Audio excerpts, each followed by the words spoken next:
Hey everyone, welcome to Redmen TV. Watchalong time, Man City versus Liverpool in the FA Cup quarter-finals. A place at Wembley up for grabs for the winner of this one. They'll also be joined in the semi-finals by one of Port Vale and Chelsea, one of Southampton and Arsenal, and one of West Ham and Leeds. So the FA Cup is really opening up for someone whoever wins this game will fancy themselves potentially to go on and even lift the trophy, depending on how things go elsewhere. I'm Steve Hood, joined by Dan Clubb for this one. Just the two of us today, Dan. There's a song in that somewhere. Just the two of us. We've a combination of holidays, leave, and illness around the camp. But no shame in that, Dan, because we're going to have a great time and hopefully watch an exciting game, because this could be absolutely anything. Two teams who are unpredictable, both positive and negative. Liverpool have played Man City twice. They've been defeated twice, so they owe them one as well. This is going to be a fascinating game. It will.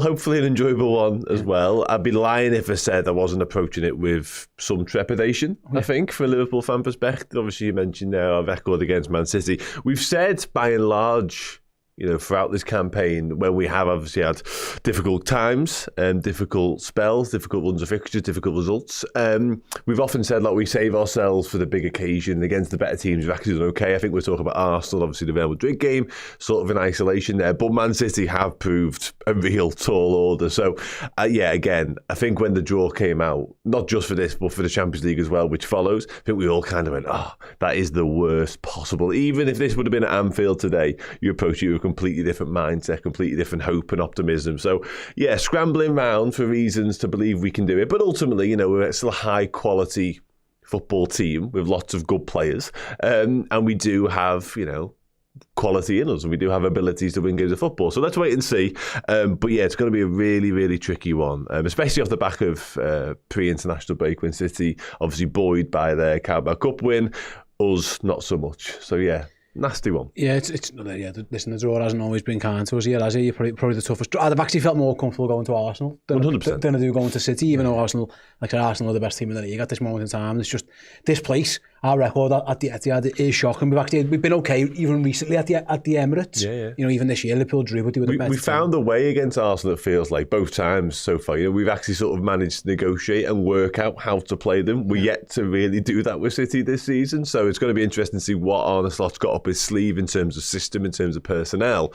But ultimately, City have just looked far superior to us in those games. So it's, as I say, tricky one, but let's wait and see. Yeah, absolutely, mate. We'll wait and see how it all pans out. The team news, we think probably a bit later usually on FA Cup games, but we'll bring that here as soon as they do. There's some rumours floating around and stuff, so we'll see how that all pans out. I suppose, Dan, both sides are dealing with injuries. I saw reported earlier before we went live. Man City's team coaches arrived, no Ruben Diaz, no John Stones, so they've got a few defensive issues. Liverpool in a similar boat, in terms of fullbacks at periods as well. Obviously, Liverpool have had issues in the forward areas as well. International break, both teams had a lot of players away, but actually Liverpool, it feels like some of them, we think maybe Gomez, maybe Curtis, Mo Salah obviously didn't go away, and we expect Mo to be back as well.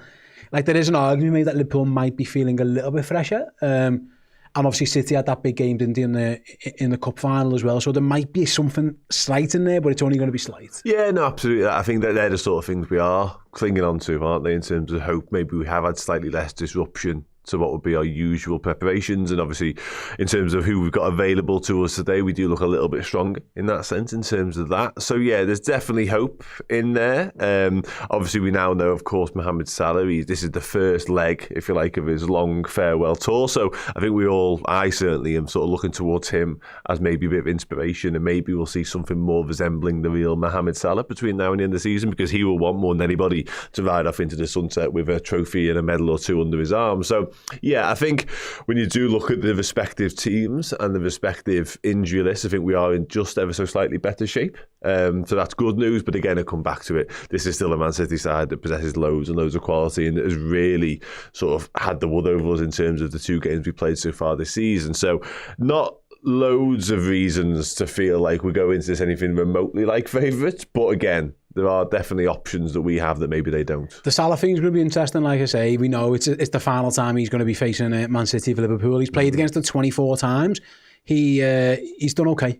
Put it one way, he's got 13 goals and 8 assists, so 21 goal involvements in 24 games. Again, different level of Liverpool, maybe different level of Mo, different level of Man City, whatever. But Yeah, there's a reason, Mo's leaving for whatever those reasons are, but he being him, I think one last time, there'd be nothing he loves more than to go there again. He's hurt Manchester City on tons and tons of times. Yeah. And there's one last chance, 25th game against them, and he'll be determined as ever to try and get back on the goals and get in the assist. And because, like I say, he's really enjoyed, if you look at who Mo Salah scored against the most, it's Man United, Spurs and City, and obviously the two Manchester teams. They're massive games for us, and he'll be feeling it again today, hopefully. 100%, yeah. And let's be honest, those moments that we can sort of turn towards when it comes to Mohamed Salah, they've been in short supply so far this season, but there's still time left. And whilst there's time left, there's opportunities there for Mohamed Salah to leave on a massive high, and with a statement or two as well. And today's the first one of those. So he will want nothing more than to be the match winner for us today, to be that difference maker. Because you're saying, not only is his record overall against Manchester City really, really good, and I mentioned some of the bigger games that he's played in and done really well in, but the goals that he scored have been high class in terms of, obviously, the one especially at Anfield is probably one of the pick of the bunch when it comes to Mo Salah goals in Liverpool shirt. Obviously the one at the Etihad in the Champions League, in terms of what it meant and in terms of, I think, how we all felt as fans at the time, because I was absolutely petrified. At that moment, it just felt like that game could go any way, absolutely on a knife edge, and then Salah does what Salah does there. So, yeah, it's a big, big day for him. And I think we've got a few more big days. Obviously, it's a minimum of 10 games, I think, left in terms of Salah's Liverpool time. He would want to extend that even further. And as you say, that starts today, hopefully, by a Mohamed Salah-inspired progression to the semi-final. Yeah, absolutely. Like I say, Mo's, actually, his record at Wembley isn't amazing. I think he'd like another crack at that as well in terms of getting himself back there. Right then, before we move on, just a big shout out to today's stream sponsors, and indeed our channel sponsors for the season, our good friends at oosh.co.uk, and we have promoted or give you information about tons of prize competitions on Oosh over the course of the season. I can assure you now, none of them have been bigger or better than the one we're about to tell you right now. So if you click the link in the description or scan the QR code that you'll see to my right at this moment in time, or indeed throughout the course of the show, head on over to oosh.co.uk and you can win 50 grand, £50,000, and it's completely free to enter. Oosh.co.uk, as well as sponsoring us, they've gone into a slightly smaller sponsorship deal, I reckon, with a slightly less known person by the name of Tyson Fury. So Oosh.co.uk are now sponsoring Tyson Fury, and as such, they are giving away £50,000 completely free. The draw will take place on May 1st. As part of the combination between Tyson and oosh.co.uk. So click the link, scan the QR code, go and enter the competition. Won't cost you a penny, and you might win 50 grand. I mean, unbelievable, what a prize. 50 grand, Dan. 1/6 of Mo Salah's weekly wage. Yeah. That's some prize, 50 grand. Unbelievable. Let us know, if you won 50 grand, let us know in the chat, what would you spend your 50k on if you could get there right away. There'd be an holiday for me. With the holiday, yeah. The grown-up in me just wants to say, pay it off the mortgage, but that's really boring, isn't it? But that's kind of where I'm at in terms of life. That is the sensible decision. Yeah, but the fun side of me thinks... What if I say 40 travel? Grand? 40 grand off the mortgage, 10 grand boss holiday. Yeah, it's probably a boss holiday. Yeah, absolutely. Yeah, lots of hummus. There'd be an extortionate, ridiculous amount of it. Oh, it'd be stupid.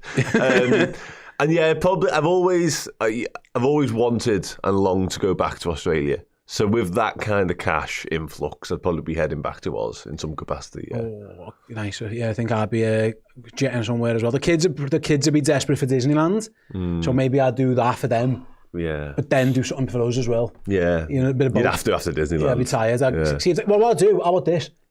I take the family to Disneyland and then take the grandparents and the family away somewhere and give the kids to the grandparents for a few days, and me and Claire can go and rest after running. Everyone's a winner. They get a free holiday. We get 2 holidays, yeah. I'm trying to think where I'd go.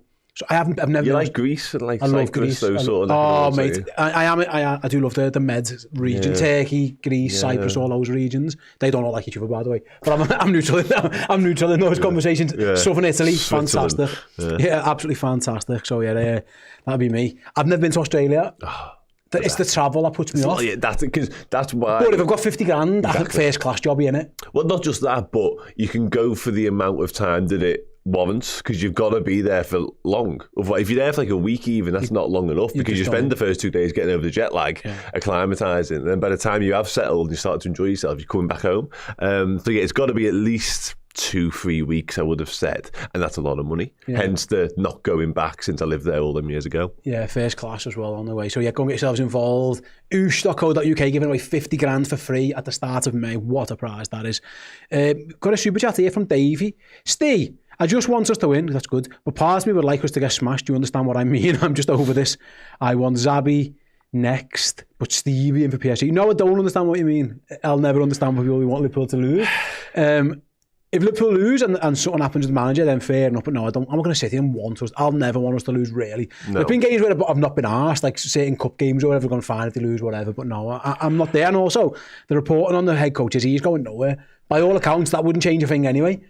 I think Liverpool could lose today, lose against Paris, and I still think Arne Slot will still be the manager next season anyway. So if that's your ultimate aim, I don't think it would work. So no, I would never do that. It's an interesting one, isn't it? And I do understand, there's Ghosty, I do understand where he's coming from in that chat, because I think a lot of people would be in exactly the same boat. I don't think he's in the minority there necessarily. But I'm with you in terms of when it comes to match day. I think we have lots of conversations around the manager and what will or won't happen. As you say, the reporting is that he's going nowhere anyway. So for me, I kind of had this realisation this morning in many senses. Like, it's a match day anyway, so he's going to get behind the side come what may, hell or high water. But if Liverpool, the football club, are going to stick by him regardless until the end of the season, then we may as well kind of do the same. Not that we wouldn't anyway, but that's where I'm at. I'm like, well, it's all well and good me having my opinion about the future of Arne Slot and who maybe should succeed him, etc., etc. But it doesn't change a thing anyway. So I may as well just do what I can do, which is support the team whenever they play a game of football. The conversations we have around it, they'll come in due course, but for now, kind of may as well just see what happens. And it's a difficult one because obviously today's difficult, midweek's really difficult, and obviously even going to Fulham next weekend, you know, if you don't get anything out of that and you've been beaten twice before it, then yeah, I understand the conversation is an absolute necessity. But we can't impact it, so let's just kind of enjoy what's left to divide, maybe. Absolutely, yeah. And by the way, team news-wise, and not an official yellow, although Curtis Jones has just been speaking to TNT Sports and confirmed he's playing. Did he? So there's one. We've got one. We know Mamardashvili's in goal. There's two. We'll bring you the remaining 9 as and when we get it. Via Curtis, just spoiler on the team news. Curtis is just going, yeah, I'm playing. Like, what if he's not? And he's just told everybody, yeah, I'm playing. Just like Bagsy there. So yeah, we know Curtis is in. We know Mamardashvili's in goal. We'll figure out the rest of them a little bit later on towards the close to the time. I'm guessing it'll be in the next 5 minutes or so. We'll find out the complete Liverpool team. We'll find out where Curtis is playing. Is he in midfield? Is he at right back? Who's alongside him in there as well? That'll all be coming up later on. We had a conversation. Sorry, we had a super chat here. We'll see if I can find it. Sorry, I'll bring it up about people watching all over the world, and that's kind of where we're at here, isn't it? So yeah, it's Joshua. He says, I hope you pull a miracle off today because I'm watching in New Zealand. It's a 12:45 a.m. kickoff. I really hope Dom isn't playing right back. Listen, I don't know if he is, it might be, but that's kind of the thing, is that going back to it, it's still Liverpool, it's still a big game. It's still the FA Cup quarter final. I don't care really. Like whatever happens down the line in terms of manager and all that kind of stuff, those conversations will happen in due course.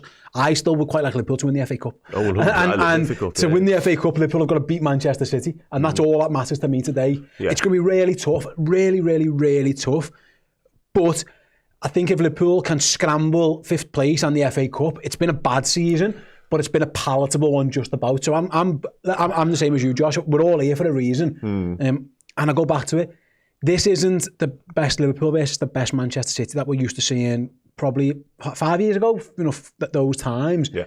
We're not as good as that, and they're not as good as that either. So it's hard to know exactly what to expect, if that makes sense. No, absolutely, yeah, because we aren't going toe-to-toe with a team that we've gone toe-to-toe with a lot, and where we're both sort of at the peak of our powers and both on course to set all kinds of records, and it felt like one of us was going to go on and obviously win the Premier League more often than not, whoever sort of benefited from these games most of all. So, but no, this isn't this. Obviously, again, I mentioned it earlier on, Man City probably in a really good moment right now, post-Carabao Cup win, and they're sort of eyeing up more silverware. Obviously, the Champions League exit would have hurt them, but now they're thinking, can they go down, can they chase down Arsenal? They'll, of course, have aspirations themselves of doing something similar when it comes to the FA Cup, getting back to Wembley. But yeah, I'm with you. Liverpool, to me, exists for lots of reasons in terms of the football side of it, but winning trophies is right up there amongst the reasons as to why I think we do what we do, and we love this football club and the history it's been built upon, and that includes FA Cups. It took us a long time to win our first one all those years ago, but our record since has been quite impressive, and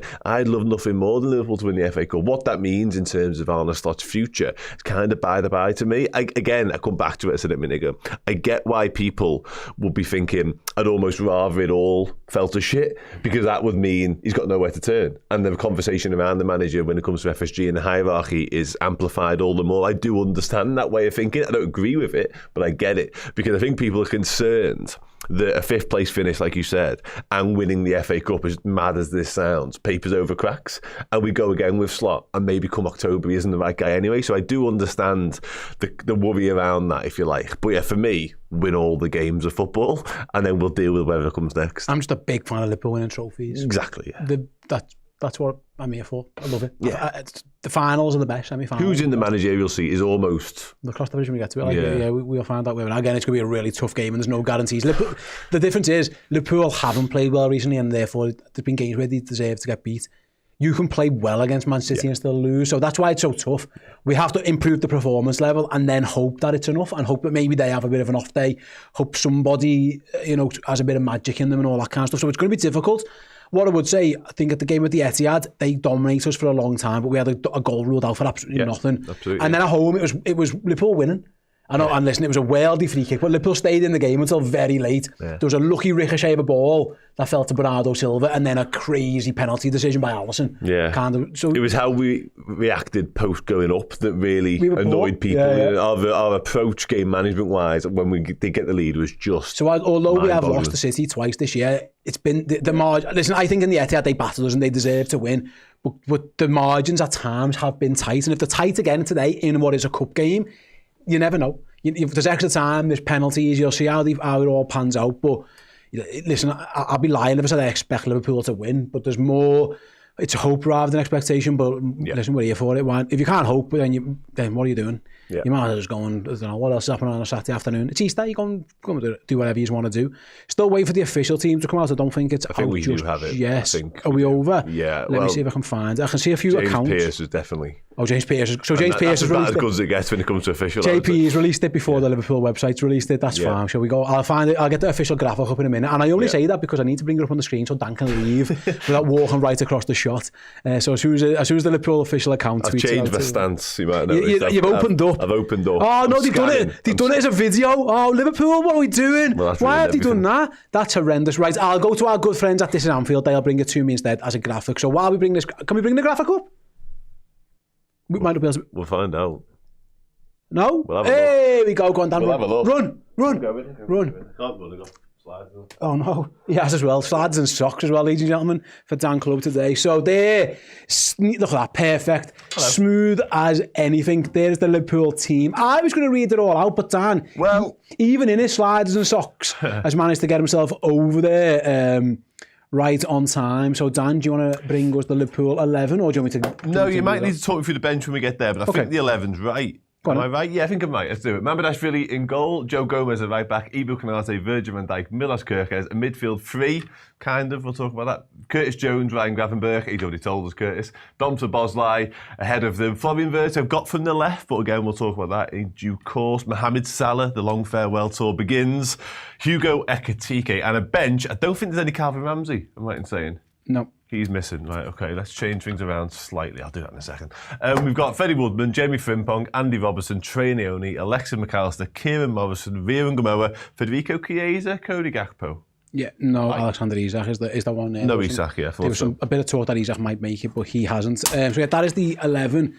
I suppose, Dan, let's start at fullback then. I think Man City's biggest threat, listen, Erling Haaland, obviously, absolute cyborg, absolute robot. We know that. But their wingers, and I'll bring their team up in a moment, is a major strength of theirs. So the manager's gone for Gomez and gone for Kerkez. Are you happy with that?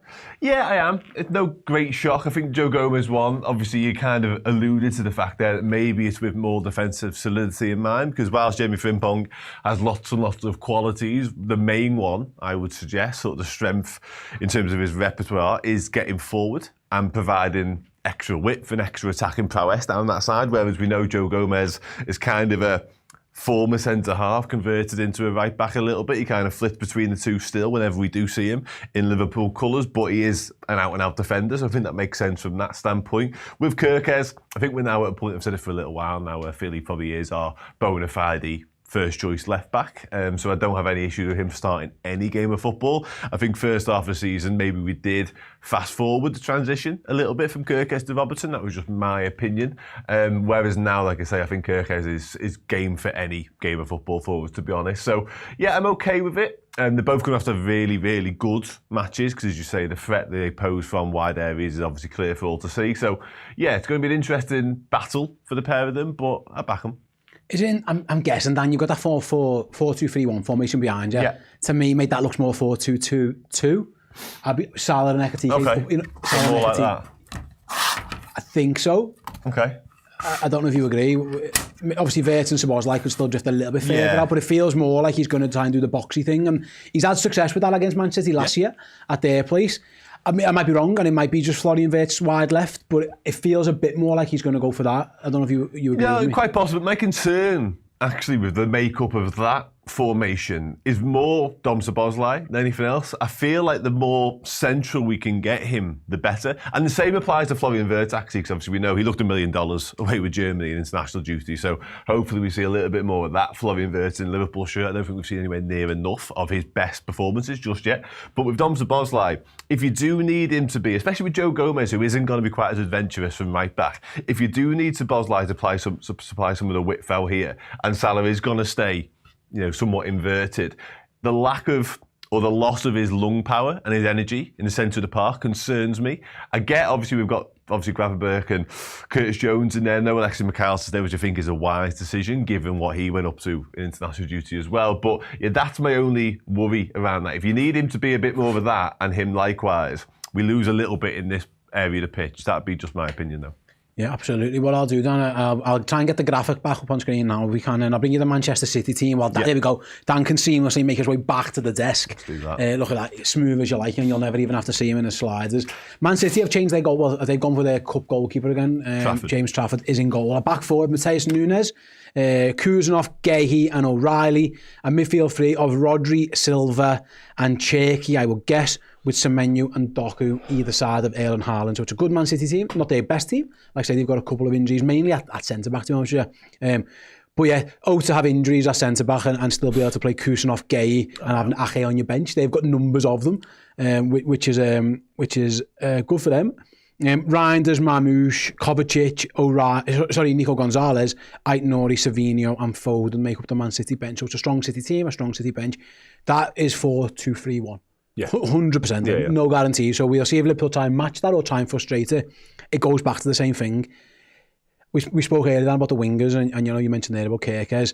For me, City's game plan against us recently has been get the ball to Doku and get up the pitch and try and hit Liverpool. Again, I said this on the build-up show the other day. He doesn't score loads and he doesn't actually create many. But in the game at the Etihad, he was the best player by a mile. It's up to Joey G this time. I think that's a good move by the manager. Obviously, Frimpong had a slight fitness issue anyway for the Netherlands. But I think there's logic in saying to Gomez, listen, we can't allow Doku to do what he did in the last game because we'll just get beat. You have to do something about it. And Gomez, in theory, is the best of our right backs, are potentially shutting him down. He's got pace, he's got power, he's got strength. He's a better defender than both Frimpong and Conor Bradley is. So I like that decision to play Joe at right back. 100%. Yeah, I agree with all of that. And obviously you mentioned Frimpong and Bradley there, who were options for this. We could have easily done something creative, in inverted commas, one of the midfielders like we've seen a lot this season as well. So yeah, I think it is the right choice. It certainly would have been the choice that I would have made as well, for all the reasons you outlined there, in terms of we know he's going to get isolated one-on-one a lot. Over on that side, and I think he is the best equipped to deal with that, because not only has he got all the qualities that you alluded to, but in terms of defensive mindedness, he is a defender by trade, so he will want to do that work. And that's not to say the others won't, but they've also got aspirations and ideas of getting forward and impacting the game in that way, whereas Joe Gomez will know his main responsibility is keeping whoever he's up against quiet. So yeah, I'm all for that inclusion. I think it makes a ton of sense. Whether we can do the 90 minutes, we'll wait and see, and beyond that in terms of extra time, who knows as well. But from the outset, from the get-go, and especially as I say, you mentioned Jamie Frimpong came off in midweek, precautionary, seemingly trained okay since he got back to Liverpool, so good news on that front. But if there's even the slightest question mark around him doing 90 and above, Joe Gomez is just absolutely the pick. Absolutely, yeah. I think it makes a lot of sense in regards to that. We might need to see him midweek as well, because a lot of the reasons, a lot of the things we just said why it's a good thing that he's playing today also apply to PSG. So we might need to go twice in the space of 4 or 5 days. Which I think, again, the gap is Saturday, Wednesday, isn't it? Doable, so it's doable. And it absolutely is if he plays well today. That is for sure. I don't know if again, concern might not be the right word, because like I say, it's Liverpool against Man City. There's plenty of concerns. It will be just interesting to see where Hugo Ekitiké's at. Because, I think obviously he limped off against Brighton, and Liverpool, we were just really all over the place. He's done well on international duty, albeit in a different position. The thing against City, you might not get tons of chances. You have to take them. You absolutely have to take them, and it's the onus is on him, really. Yeah. He's the goal scorer now. It's mad. Even though Mo Salah's in the team, Hugo Ekitike is the goal scorer in this team. It'll be interesting to see how he adapts. Like I say, he should be feeling good after having a good little international break. No, absolutely should be, yeah. And again, that applies to one or two of our players, doesn't it, who sort of felt a little bit freer, it looked like, on international duty. I think Florian Wirtz are mainly focusing that conversation on there, to be honest. But you're right, Ekitike also looked absolutely the part away with France. Even included Megs the ref at one point, didn't he? I saw it was an absolute joy to behold. So yeah, you're right though, it's going to be a big afternoon for him. These are the sort of games, whilst he wasn't the marquee signing in terms of our biggest summer expenditure, there was two that superseded him in that sense, but he was still a lot of money. And, you brought in a number 9, albeit maybe not the number 9 that we obviously end up getting with Isak, but you buy players like Hugo Ekitike for days like today, be a difference maker for us. When the opportunities do come, because you're right, they will be few and far between, make sure you take them. So I think that applies to him. It also applies to Mohamed Salah in the same sense. I kind of referenced it earlier. I'm willing to almost wipe the entire slate clean when it comes to this season, because his numbers haven't been what Mohamed Salah's used to. He hasn't been the Mohamed Salah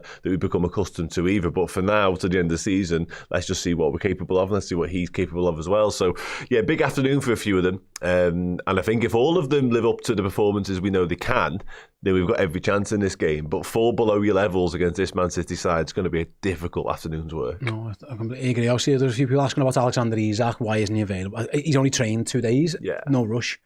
No. The manager said pre-international break, we'll have Isak back for PSG. I don't think that plan's changed whatsoever. You've also got to bear in mind there's extra time today. Yeah, exactly. And you can't, if he's only got 10 minutes in his legs, you can't bring him on for the last 10 and then take him off again. Because all of a sudden it's 40 off. Yeah, because that's not going to happen. At least on Wednesday, it's a first leg. Yeah. And then Fulham is at 90 minutes. And then you have to see where he's at by the time he gets to the PSG second leg. So I think it makes sense. And Isak, the plan always was, by all accounts, was to get him back for Wednesday. So it makes sense. I was encouraged by his return to training, because obviously the PSG stuff we knew prior to the break. And I kind of felt, I don't know the timeline, any of this. We don't really end up working to Liverpool in terms of the fitness department. But I thought that might look like, I don't know, maybe Monday, maybe something on Sunday after this, a light session, and maybe Monday, Tuesday, and then get him over to Paris. But to see him this week was really encouraging. And I actually think some of Arne Slot's words around him, because I think I'm right in saying, I'm paraphrasing massively, so don't quote me on this, but basically he almost looked in a better place in terms of his fitness than he did prior to getting injured as well. So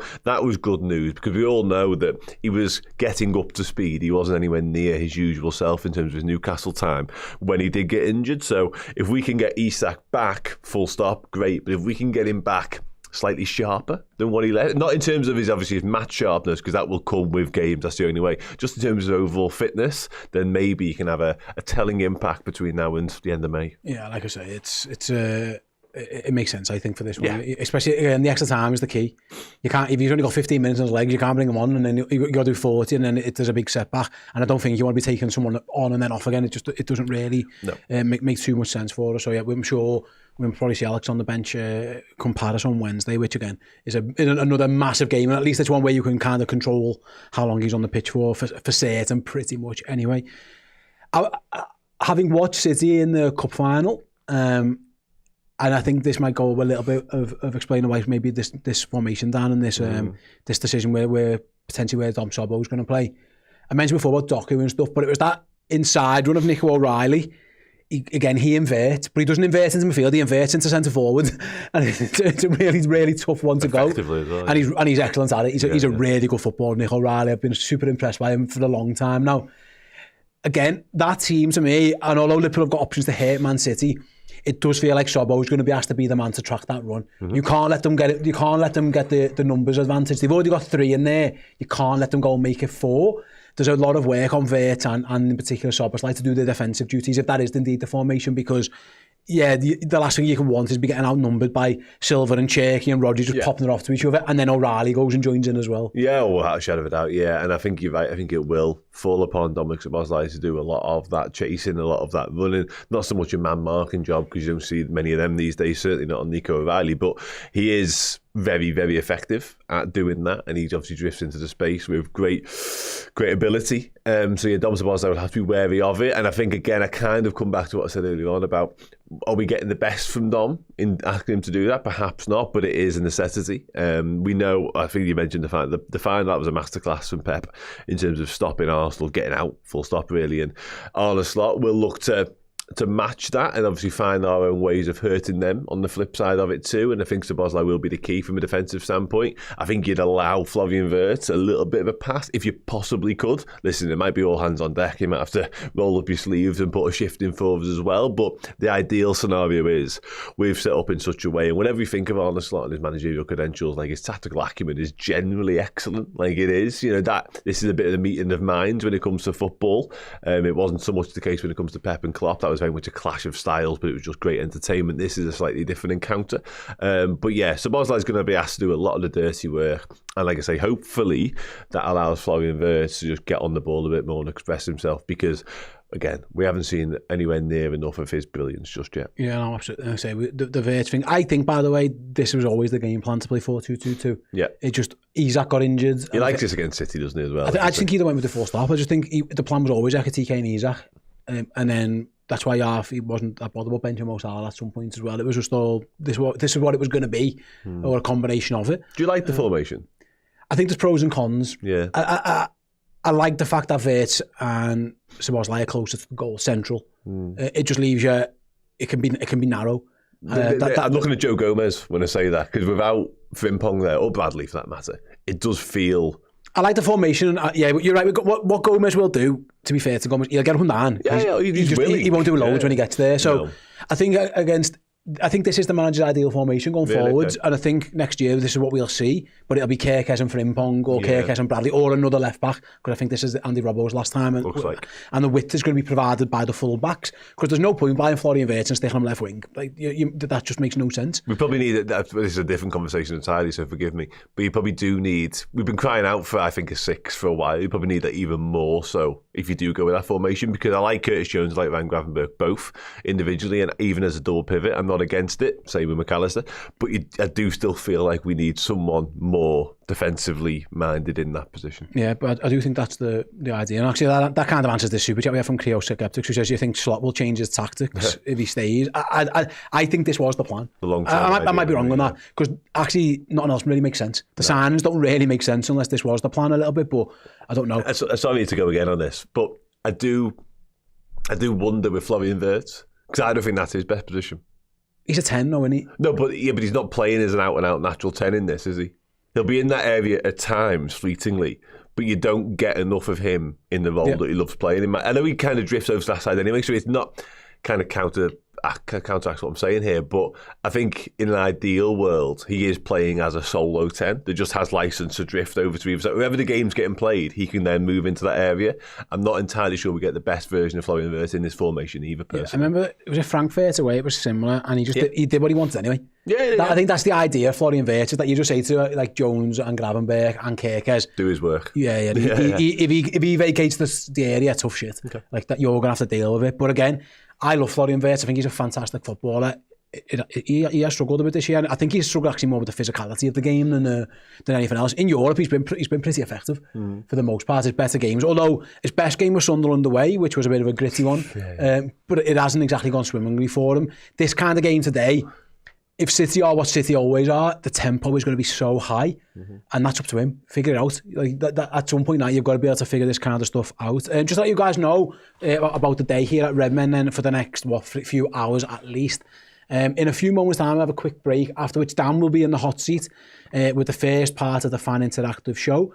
And after about 20 minutes with DC, you get SH 20 minutes later as Dan takes his break, and then we'll both come together a few minutes before kick-off for the entire watch-along, and then over on Red Men Plus post-game, we'll have the player ranking show, but on the YouTube channel and on the free podcast services, you'll have Dan's reaction, my reaction, and Chloe's reaction as well. Chloe is at the Etihad today, so keep an eye out on the socials. As is Luke, our latest hire. I saw that you thought you'd been replaced yesterday. One day off I've had in about 4.5 months, and there's a post on socials saying thanks for what was it? Our new social media manager. Like, that was literally my job less than 12 hours ago. Yeah, but you've been promoted. You've been absolutely fine. Dan's got a new job here. He's not leaving. I'm not leaving. That was your post. Leaving, yeah. Don't worry, we haven't replaced Dan. If anything, people were made up. The prospect of me leaving delighted me. The masses. I think you're the most likeable. You're the least polarising. Yeah, I pride myself on that. Yeah. The hate for me, Chris and Paul can be stronger. Yes, at times. No one really dislikes Chloe too much. I think if everyone could, you'd have the highest approval rating along the way. Yeah, I think so. I think there'll be people who maybe like Chris more. Yes, there'll be people who hate Chris less. 100%. Yeah, Chris is very Chris is Marmite. Yeah, I get what you mean. And the same for Paul. Maybe just very middle, and that is kind of my approach. And you're great at it, Dan. So don't worry, we're not getting rid of Dan. Although new social media guy Luke is at the stadium as well. You're not going anywhere just yet, mate. You'll be fine. There's plenty more to come from Dan. Plenty more content. Dan's new role involves that as well, and it's all going to be on the Red Men Plus app. So if you haven't checked it out already, go and download the app. It's completely free. The first of Dan's 2 new roles was actually the Dream Team series, getting that back up and running. There are 2 new episodes over on the app as well for you to watch or listen to. Not now, obviously, but later on, maybe tomorrow, either celebrating Liverpool's win or maybe just ignoring the fact that Liverpool have played and going back to years gone by. So former Liverpool assistant manager, coach and midfielder Sammy Lee picks a combined 11, and it's really good, of the players he either played with and or coached at Liverpool, and can you imagine how good some of those players are? And then former Liverpool and England goalkeeper Chris Kirkland picked the best Liverpool 11 that he played with as well. So if you're reminiscing about the early 2000s Reds, then Chris's one's for you. If you want to do a span that goes from like the 80s, early, because we kind of did it even prior to that, because he's been a Red his entire existence, Sammy, like 70s up until the mid 2000s. Then Sammy Lee's Dream Teams is available. So that is he stood in a cop and he was like 5. Yeah, what a guy. And that was him forever then, basically. So yeah, what an absolute guy. I was just laughing because it had to be him when we relaunched the Dream Team series. The one the first was always going to be Sammy, wasn't it? Because you love Sammy Lee. Sammy Lee's fan, Dan's favourite person in the world. So yeah, get yourselves downloading the app straight away. And you guys can watch all that and loads more content that Dan's going to be involved in creating. We've got a massive documentary hopefully coming this summer as well. Obviously, as the Salah stuff all continues, we'll be doing tributes to Mo. There's all kinds going on, isn't he? Oh, yeah. For us. So that's why Dan isn't doing the sources anymore. He's too busy making fire content for the Red Men channel. So go and download the app. It's completely free to download. We're closing in on a milestone as well, so get involved. If you can help us get there, it really will be appreciated. And again, we can bring out even more better content. All the free stuff's on the app, all the podcasts are on the app, all the paid stuff is on the app. It's all in one complete place. So go and get yourselves downloading that app straight away. We are going to go to a quick break in a moment, and you're going to hear from Arne Slot. As you're watching it and as you're listening to it, if you could press the like button, press the thumbs up button on the stream, that'll help us out. There's 1,500 of yous, indeed, watching along with us as we stand. Only 214 likes. So even my basic maths tells me that's like 1 in 7. That really ain't doing it for me. I'll be truthful. No, I'll be truthful. Crap. It's crap. It's crap. I don't know how they expect Liverpool to win a game with those sort of ratios. I don't want to call you out because I love you all, and this might be why you're like Dan better than me because I'm going to insult you. It's crap. Press the like button. We're going to transition from this shot here. Watch this shot here. It's going to metamorphosize into another bald guy, and after which Dan will be back in this chair, who's got plenty more hair than both of us. There are lots of big games on the horizon, starting with this FA Cup tie at Manchester City.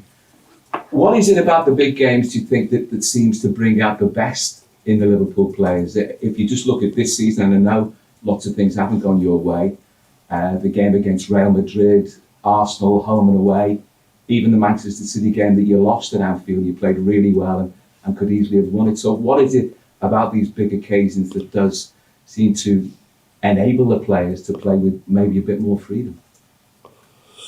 Now, unfortunately, the one game we are playing tomorrow was probably the worst game we had in the sense of playing the big games.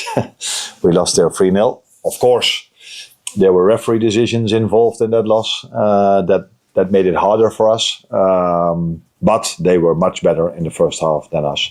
I think, and I've said this many times, the reason why we have shown many times that we're a good team in big games, but also in other games, is that we have very good players and we can play very good football.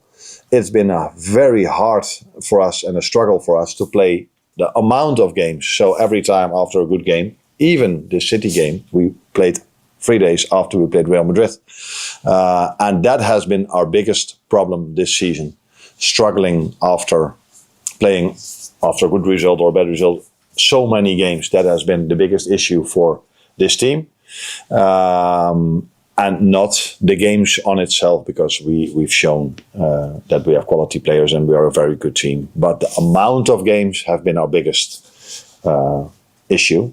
And that's why I just said it's interesting for us to see now where we are after 7, 8 or 9 months. We've played much better against them at home, as you said. At Anfield, I don't think we deserve to lose, especially not after our second half performance. Unfortunately, there was a big referee decision in that game as well, the red card on Mo Salah. And that didn't went in our favour. But now we have to show, if this progress, we can also show that in an away game, because it's usually tougher to play away from home than at Anfield.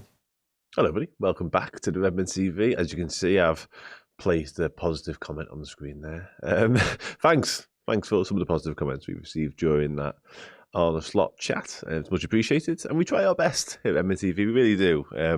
Try and be as balanced and as well thought out as possible. And I hope you enjoy it. Hope everybody's good as well. Hope everybody's looking forward to this game of football. Liverpool against Man City. Watchalong. We are 35 minutes away from kickoff. FA Cup quarter final. It's a biggie. It is a biggie. I think if anyone who's new joining us to this segment of any of our shows, by the way, this is the part of the afternoon where we just chat, really. Whenever you want to talk about any questions, any opinions, you name it, throw it into the chat. I'll do my very best to get through as many as possible for the next period of time while I'm sat here. It can be team news, it can be score predictions, it can be transfers, it can be contracts, literally you name it, throw it in. As I say, I will bring it up as and when possible.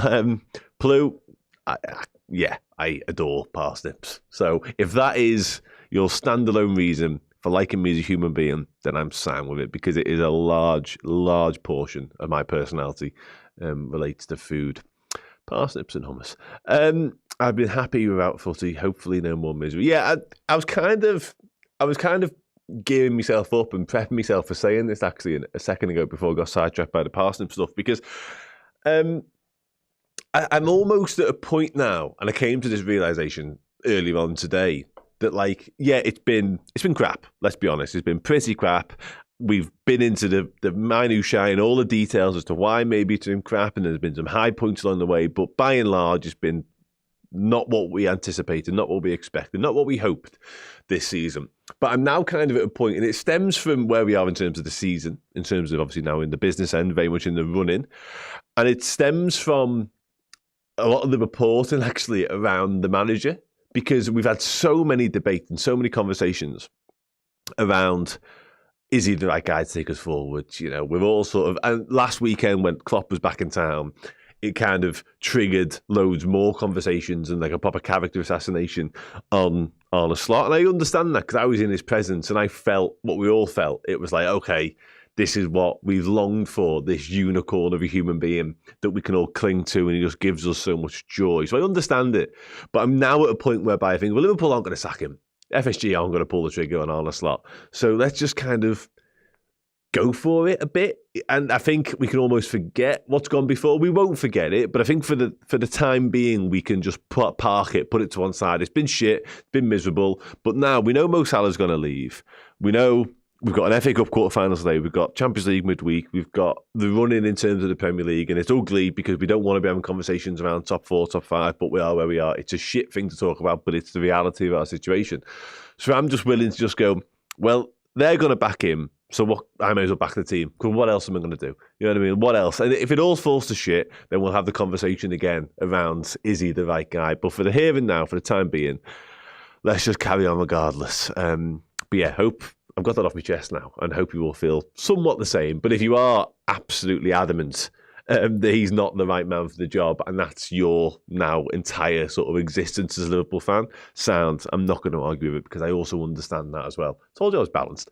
I don't get bored of it. No, I quite enjoy speaking to you lot. And we tend to go in mad directions in this part of the show. So I do enjoy this little segment because it's not always about tactics, it's not always about team selection, it's not always about the manager, it's not always about scores. We can sometimes do quite little offshoots of conversations. So yeah, I'm all right with it. Like this, for example, not that. I believe we will. Nothing's actually been decided yet, but maybe.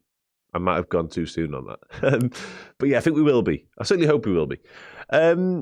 Yeah, CDM chat is a chat I'm willing to have because I believe it's a really important one. I think that's an essential part of our summer plans, or at least it should be, going and getting somebody for that position. I said it a minute ago, sort of branching off from the conversation around our formation or what we believe the formation to be today.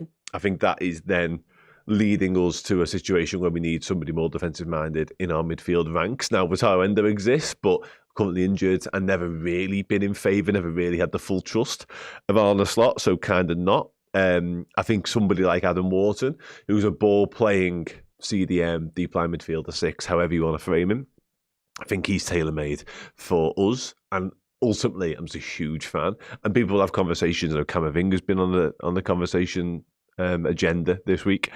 Obviously, Elliot Anderson is likewise as well, so there are alternatives out there. But for me, if I was to have my pick today, it would be Adam Wharton, without a shadow of a doubt. Vert the floater. I mean, that's one way of putting it. I'll be honest, Ashley, I don't eat chocolate. So if the numbers plummet now in terms of who's watching, I understand it. But I don't eat chocolate, so I can't really help on that front. And I don't even have like an old one, because I haven't had chocolate since I was like 14. So I don't really have, I used to like Smarties maybe. We kind of need that chat right now. Do you mean like a chat about anything else, or do you mean a chat about the manager? Because you might be right. Albino carrots, that's something. Why isn't Frimpong? Yeah, this is a good question, actually. Maybe there are some worries around whatever the reason was. He got replaced in midweek for Netherlands. So yeah, obviously precautionary the sub, and clearly there's no sort of long-lasting issue there because he's on the bench, so they only trained fine this week. But I think actually Joe Gomez is a smarter pick anyway in terms of matching up to Man City. I actually would have gone with Gomez almost regardless of Frimpong's fitness or availability, personally. But yeah, again, I think Frimpong would have been a perfectly sound inclusion in today's team. Why do I think Maka's dropped weight out of form? That's a really sort of pressing question, to be honest. You want both of them, by the way. If I could pick any player until he left, Bobby Firmino. Is that all right? Bobby Firmino? I think actually the squad's probably more in need of someone like a Fabinho at his prime, but I think Bobby Firmino. I'd always want Bobby Firmino back. Fellow was a genius. Back to this. He's spoken a lot about this, really, in a way. And he's kind of himself said he knows he's not been anywhere like the player that he wants or believes he can be. And I think it just stems from fitness problems, to be honest. And I think he referenced his own injury problems. He sort of missed the last segment of last season. I don't think he's ever truly recovered from it. The reasons behind that, I'm not entirely sure. I'm not surprised in the slightest that he's not involved today. I think that's a sensible decision, given the fact he was in South America literally a matter of days ago. He actually arrived back later than most in terms of getting back to training as well this week. And as I know firsthand, because I saw him in the airport, Curtis Jones literally had 2 weeks off and went away with his family, because why wouldn't you? So I think he is definitely the right choice for today over McAllister. But yeah, listen, I've said numerous times now, I think Liverpool really miss the real Alexis McAllister this season. He's one of many reasons we've not been anything like our usual selves, and we haven't been anything like the high standards that we set last time around. So yeah, whatever. And the frustrating thing is, it feels like we've tried loads of different ways to get him back to being Alexis McAllister again. Again, I mentioned he missed the last 4 or 5 weeks of last season. Then his pre-season was obviously disrupted like everybody's was. We've tried to play him back into form. We've tried to drop him in and out of the team. We've tried to give him prolonged rest. Nothing's really worked with Alexis McAllister. So you are now getting to a point, does he need a summer off? Well, he's not going to get that because of the World Cup. So I think there's more questions than answers when it comes to Alexis, unfortunately, because again, I've said it numerous times, I think he's one of the unsung heroes of last season and one of the reasons we were able to do what we did in terms of winning the Premier League. Right, yeah, could well be this. Hi, Dan, it's my birthday. Happy birthday, Kieran. Hope you have a good one. If you want to know, man, the last time we played Man City on my birthday, it was the game at the end. Was it? That was probably the most nerve-wracking game of football I've ever witnessed. I was so scared. For those that don't know, and there's probably a lot of you, because I don't think I've really made this public too often, I despise Man City. Perhaps not quite as much. There's definitely been times during my Liverpool fandom that it's been on par with my hatred for Manchester United and indeed Everton, because I just don't like anything that they sort of stand for and what they've become and how they've become it. It doesn't sit well with me in the slightest. And obviously now the fact they've got these looming 115 charges, or have they, over them getting their comeuppance and justice being done, whatever that looks like, was just a joy to me. I remember when they got banned from the Champions League for 2 years. I remember like sort of that news breaking, and I was just over the moon. Like almost as much as I would be had Liverpool done something massive in terms of winning the trophy. I was just delighted because they're just everything that I cannot stand about modern football wrapped up into one football club. I can't even remember why I went on this tangent now. Oh yeah, that game. So every time we played them, I remember the 4-3 at Anfield. That was a great game of football when Salah scored from miles away. Bobby Firmino scored, Mane scored. I remember that game. Every time we played them and beat them, because it was hard to beat them, because on the pitch, however they'd built it, they were a fucking good side. So every time we won, it was just the best feeling ever. An absolute hit of joy, adrenaline to me. And that game, because of what we'd done at our place to them, there was obviously, that was amazing. And I was just so petrified of the what ifs on that night. So when he scored that goal, I cannot tell you the relief. Like I was just dreading it, dreading the whole evening. And when they scored, I was just a mess. So yeah, that goal meant so much. And yeah, the celebration, everything about it, how it all seemed to go in slow motion. Salah, oh yeah, wonderful. Somebody here asked a question. Let me find Elise. According to people at Bayern Munich, you'd have to say no, wouldn't you? Right now, it feels far-fetched, the likelihood of us prizing Michael Elise away from them. But I would be all over that if it were possible. Because this is another conversation we now need to have. There's a few, we've already done the 6-1 briefly. There's probably one around the left-back and what happens there post-Andy Robertson world, because it looks like we're going to be living in that in the not-too-distant future, I would suggest. I think that announcement will come before the end of the season, which is a great shame in my opinion. But yeah, Andy Robertson is likely not to be a Liverpool player anymore, which I think is unfortunate. So yeah, we probably need to do something in the left-back department, and definitely you can't replace Mo Salah is always the way I'm going to start this conversation. But we absolutely have to do something in terms of bringing in a wide player, and we probably need it anyway prior to Salah's announcement. We absolutely need it now. Somebody here has mentioned Yandy Amande. I think he's in that mix. Obviously, Elise has already been mentioned. I think Anthony Gordon, whilst the opposite side, generally speaking, to Mo Salah. We've seen Mo switch sides a little bit. Maybe there's a future in that. Cody Gakpo situation, I think Bayern Munich are going to be sniffing around him again. Maybe that means we can open the door to Michael Elise, who knows. But yeah, there's a few different alternatives out there. But ultimately, I think the long and short of the answer is we absolutely have to enter the market for somebody to play out wide for us. And we've probably been craving an out-and-out right winger option, certainly this season, to act as an understudy to Mohamed Salah. So again, there's probably scope for one, if not two more coming in. So let's wait and see what we do. But I think it's going to be another busy summer.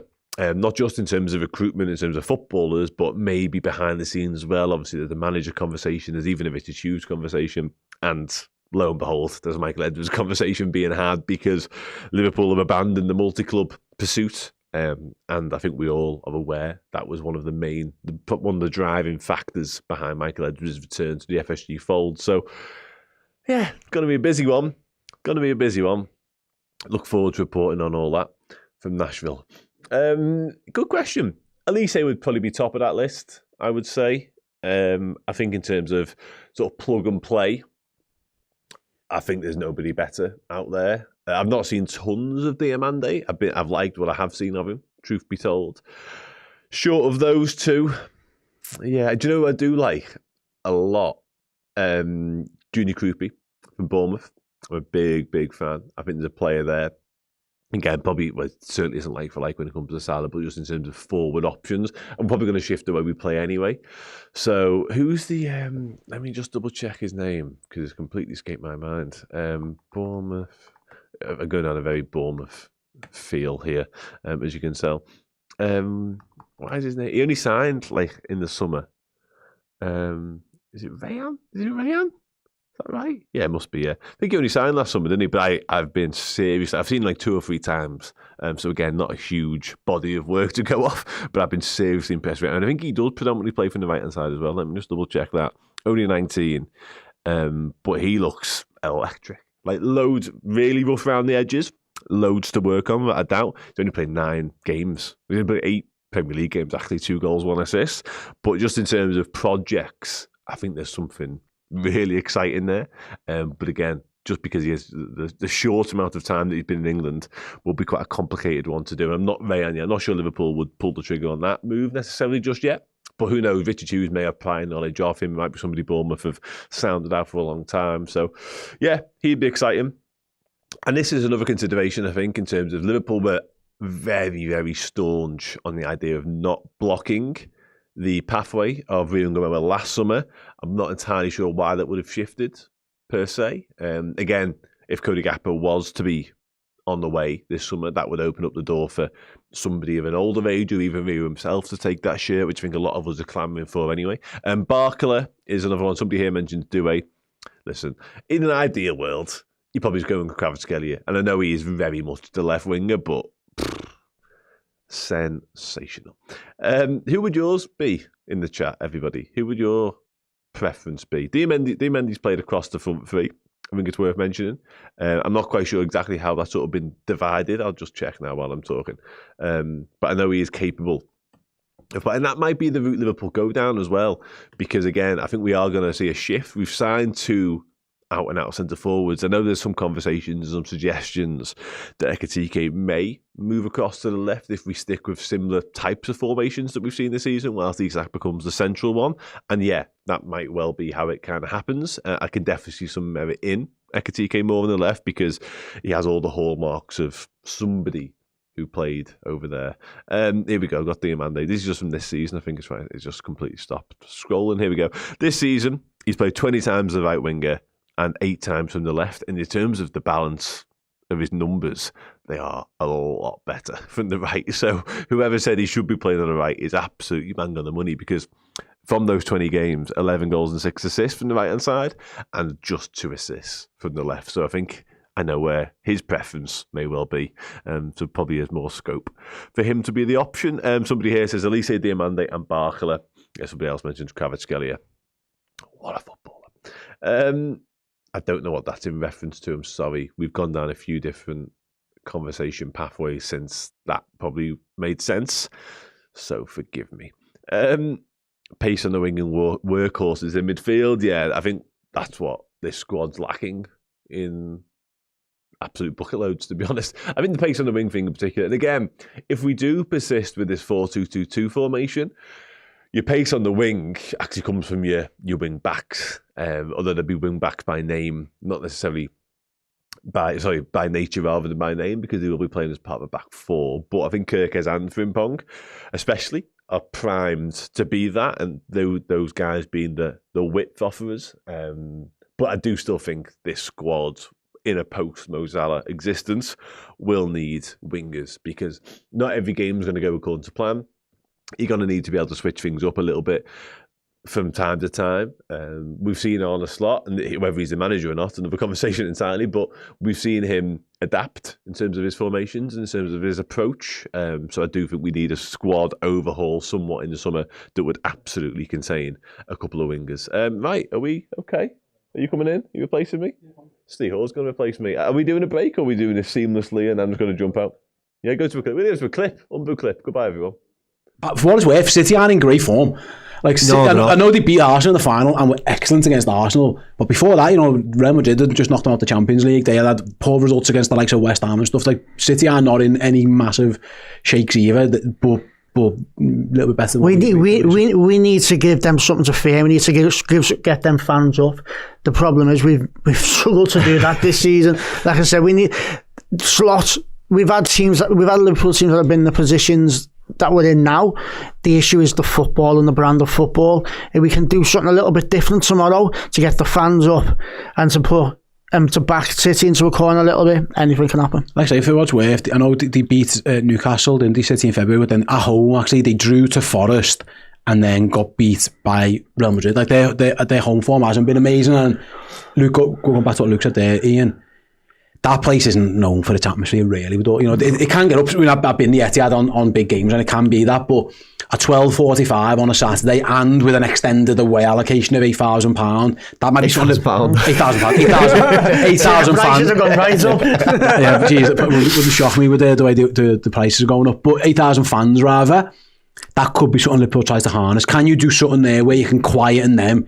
Get an extended away end bouncing a little bit. That gives you a little bit of hope, because their home fans weren't happy. I think they got booed off not that long ago. There's a little bit of scar tissue that maybe you can go and try and open up. Yeah, we don't want to be going in. I mean, don't get me wrong, we don't want to be going in there gung ho, but go in there and try and create a chance in the first 10-15 minutes. Even if it's not even a chance, just one of our players, it's a good tackle, just get our fans up and get City thinking, all right, we're in for the game here. Because like you just said, that City is not this City we've known. Welcome back. Let's get that down here. Hey everyone, Steve here. I'm going to be taking us up right until kick-off. Then Dan will come and join me for the watch-along in about 15 minutes' time. Hope you're all doing okay. Let us know how you're feeling ahead of the game. Anything you want to talk about, it can be the footy, it can be life, it can be whatever. Feel free, just use the YouTube chat, or if you're one of our Discord users as well, one of our Red Men Legends, then you can use the Discord chat and get your conversations in as well. Please do get in touch. I'd love to know what you're all talking about, what you're all thinking about, or just anything that you want to have a chat about, really. Anything's up for grabs here. Get yourselves involved with that one. We've got a nice 15 minutes or so, and then we can worry about the footy then. That bridge will cross itself, I suppose, when we get there. But I hope you're all doing okay for now. Let's see how everyone's getting on. Let's see. Ashley Frith. Steve, you're looking good, mate. Thank you very much, Ash. We're trying. We're 4 stone down. We're trying. We're on our way. But what you go to, Easter egg or Easter chocolate? Good question. I like Reese's Pieces. Or anything with peanut butter probably at the moment. Star bars are good as well. So yeah, peanut butter kind of stuff is my go-to at the moment in time. I also don't mind a bit of Kinder Buenos, for example. So that's my two. But I'm going for that. Usually, to be honest, if I get a bit of sweets involved, sometimes it's like Haribo's or something. But for me, if I'm going chocolate, I'll try and get some Reese's Pieces. Hopefully, the Easter Bunny brings me a couple of those tomorrow, if I can get some down me. That's mine. Let me know yours. What you're all getting for Easter tomorrow. Look forward to getting it. Caffey's eating some Maltesers. My son's favourite. My son loves a Malteser. So get yourselves. Let me know what you're getting for Easter. What chocolate you're after. I'd be interested in getting your answers for that one. In the meantime, Joshua Orham's got a super chat. Hope you're doing well, Josh. Hi, Steve. How many minutes would you give Rio in the next 4 games? Also, I'm concerned about the game, as City have recently won a trophy, and I don't know what type of mentality we'll have. Okay. Listen, mate, I don't know the answer on Rio in terms of where he's at fitness-wise. But I think I'd be definitely earmarking him to start the Fulham at home game. But I'd like to see him get minutes in all of the games, to be honest with you, at some point. And then today's game, again, mate, listen, if City play their best, I think they'll beat us. I don't think we can match their best at this moment, given what we are. There was the years gone by where our best could match City's best and sometimes even get the better of them. I'm not sure yet. So you're right, it does depend on where we're at and where they're at as well. Because if it's anything like the game at the Etihad this season, they'll be better than us. Hopefully it's not. Right then, back to the more important questions. I'm joking. The chocolate conversation. Craig says the peanut butter of Reese's is nice, but the chocolate is honking. Yeah, it isn't the best. I'd go with you on that one, Craig. I do like a Star bar that has good peanut butter and chocolate in as well. Ashley likes a Boost. Good, yeah, I like a Boost. Love Tang Fastics, yeah, and with you on that one as well. All good ones. Cream eggs from Car Razor. I'm not a cream egg fan. They're not for me. They're absolutely not for me, cream eggs. Not having them. They are not for me whatsoever. Lidl have peanut butter bunnies. I have not tasted those, said Finn, but I will go and try them out for sure. Yeah, Spunkiest, nice name. Cadbury's is the best chocolate. It is. I think British food in general gets a bit of a bad rap, and some of it's deserved. I say in terms of taste and stuff, it isn't always the greatest British food. Our chocolate is the best chocolate, I think. You know, the Eastern Europe, the Europeans and the Belgians and stuff, again, fair enough, some good chocolate in Europe as well, but compared to like other parts of the world, yeah, Cadbury's chocolate, Galaxy chocolate, etc. I'm having all of it. The Twix peanut butters, I agree with them ones as well. Gargoyle Blaster, they are good. Yeah, you're not wrong. And I do like Galaxy cut chocolate as well. Yeah, you're right. Yeah, our chocolate is the GOAT, actually, I would say. Yeah, some good ones. Cadbury's is Irish, is it? Well, I thought it was in Birmingham. I apologise if I was wrong. I have definitely been to the Cadbury's factory. Maybe I was in the wrong place. I do apologise, Connor. But I definitely went to the Cadbury's chocolate factory. It was nothing like Willy Wonka's chocolate factory, but it was a proper chocolate factory. I didn't see any Oompa Loompas, nothing like that. Spooky Space Vampire. How much were Freddos when you were a kid, Steve? Great question. I'm pretty sure Freddo bars were 10p when I was younger. What are they now? I'm just Googling Freddo bars price. How much is a Freddo bar price these days? Because they were defo 10p. Inflation's killing us, isn't it? Now they're 50p. Up to £1 in some shops. That's crazy. They're not that. I couldn't pay £1 for a Freddo. They was absolutely 10p, and that's what they should have been. And you could get a Taz, which was 15p, and it had caramel in it, which was the same as a Freddo, but with caramel. Yeah, times have changed. That is for certain. Yeah, I'm looking forward to, like I say, the Easter Bunny visiting tonight. My kids are all happy. They'll be hyperactive as anything today and tomorrow, waiting for all that chocolate. But yeah, I'm trying to be good. I'm trying to be healthier than I. So maybe just 1 or 2 for me. That's where I'm at with the chocolate. Basically, Vader, going back to the footy, is there extra time tonight, or is it straight to penalties? There is extra time. I really hope not. If it goes to extra time, I've kind of got a bit of plans to take the wife and kids out later. We're meant to be going to cinemas or the cinema to watch the new Mario movie. If this goes to extra time and penalties, that's going to be tight in terms of me getting back on time and getting them there and getting home at a reasonable hour for my 8-year-old daughter to get to bed. So I'm a bit annoyed at penalties if it gets that far, but listen, we'll take it if we can get there. But I am meant to be going to see the new Mario movie with them at some point. But yeah, so yeah, those plans might be scuppered as well. We'll see how that one goes. But yeah, there is extra time and penalties, if indeed it gets there. No replays.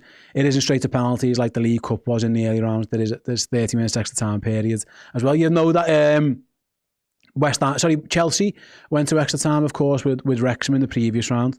So yeah, there is extra time and potentially penalties in the FA Cup at this stage. Right, so I'm going to read some great chocolate bars that you're reading. Let us know then as we get towards Easter. We've got Topics from Kenny. I don't like raisins, and I'm pretty sure Topics have got raisins in, so I'm not having them, to be honest with you, Ken. Yeah, Lion bars are good. Yeah, can't go wrong with a Lion bar. Who else is in the chat? Aztec bars, I don't know what they are, sorry. I don't know what they are. John T says, Steve, when I was a kid, the Mars bars and marathons, Snickers were 2 and 3p. I mean, I'm not going to guess your age, John T, but I guess we're going back a while there, mate. They're not that anymore, are they? They're not even called that anymore. Let's see. Mighty Quinn. Hello, Quinn. Hope you're doing well. Whittaker's from New Zealand is the chocolate champ. Trust me, Daddy. I'll bring you some soon. Looking forward to seeing you, Quinn. I've still got your Rams jersey here that I owe you from our bet. So yeah, bring me some chocolate and I'll pass you your jersey back as well. Right.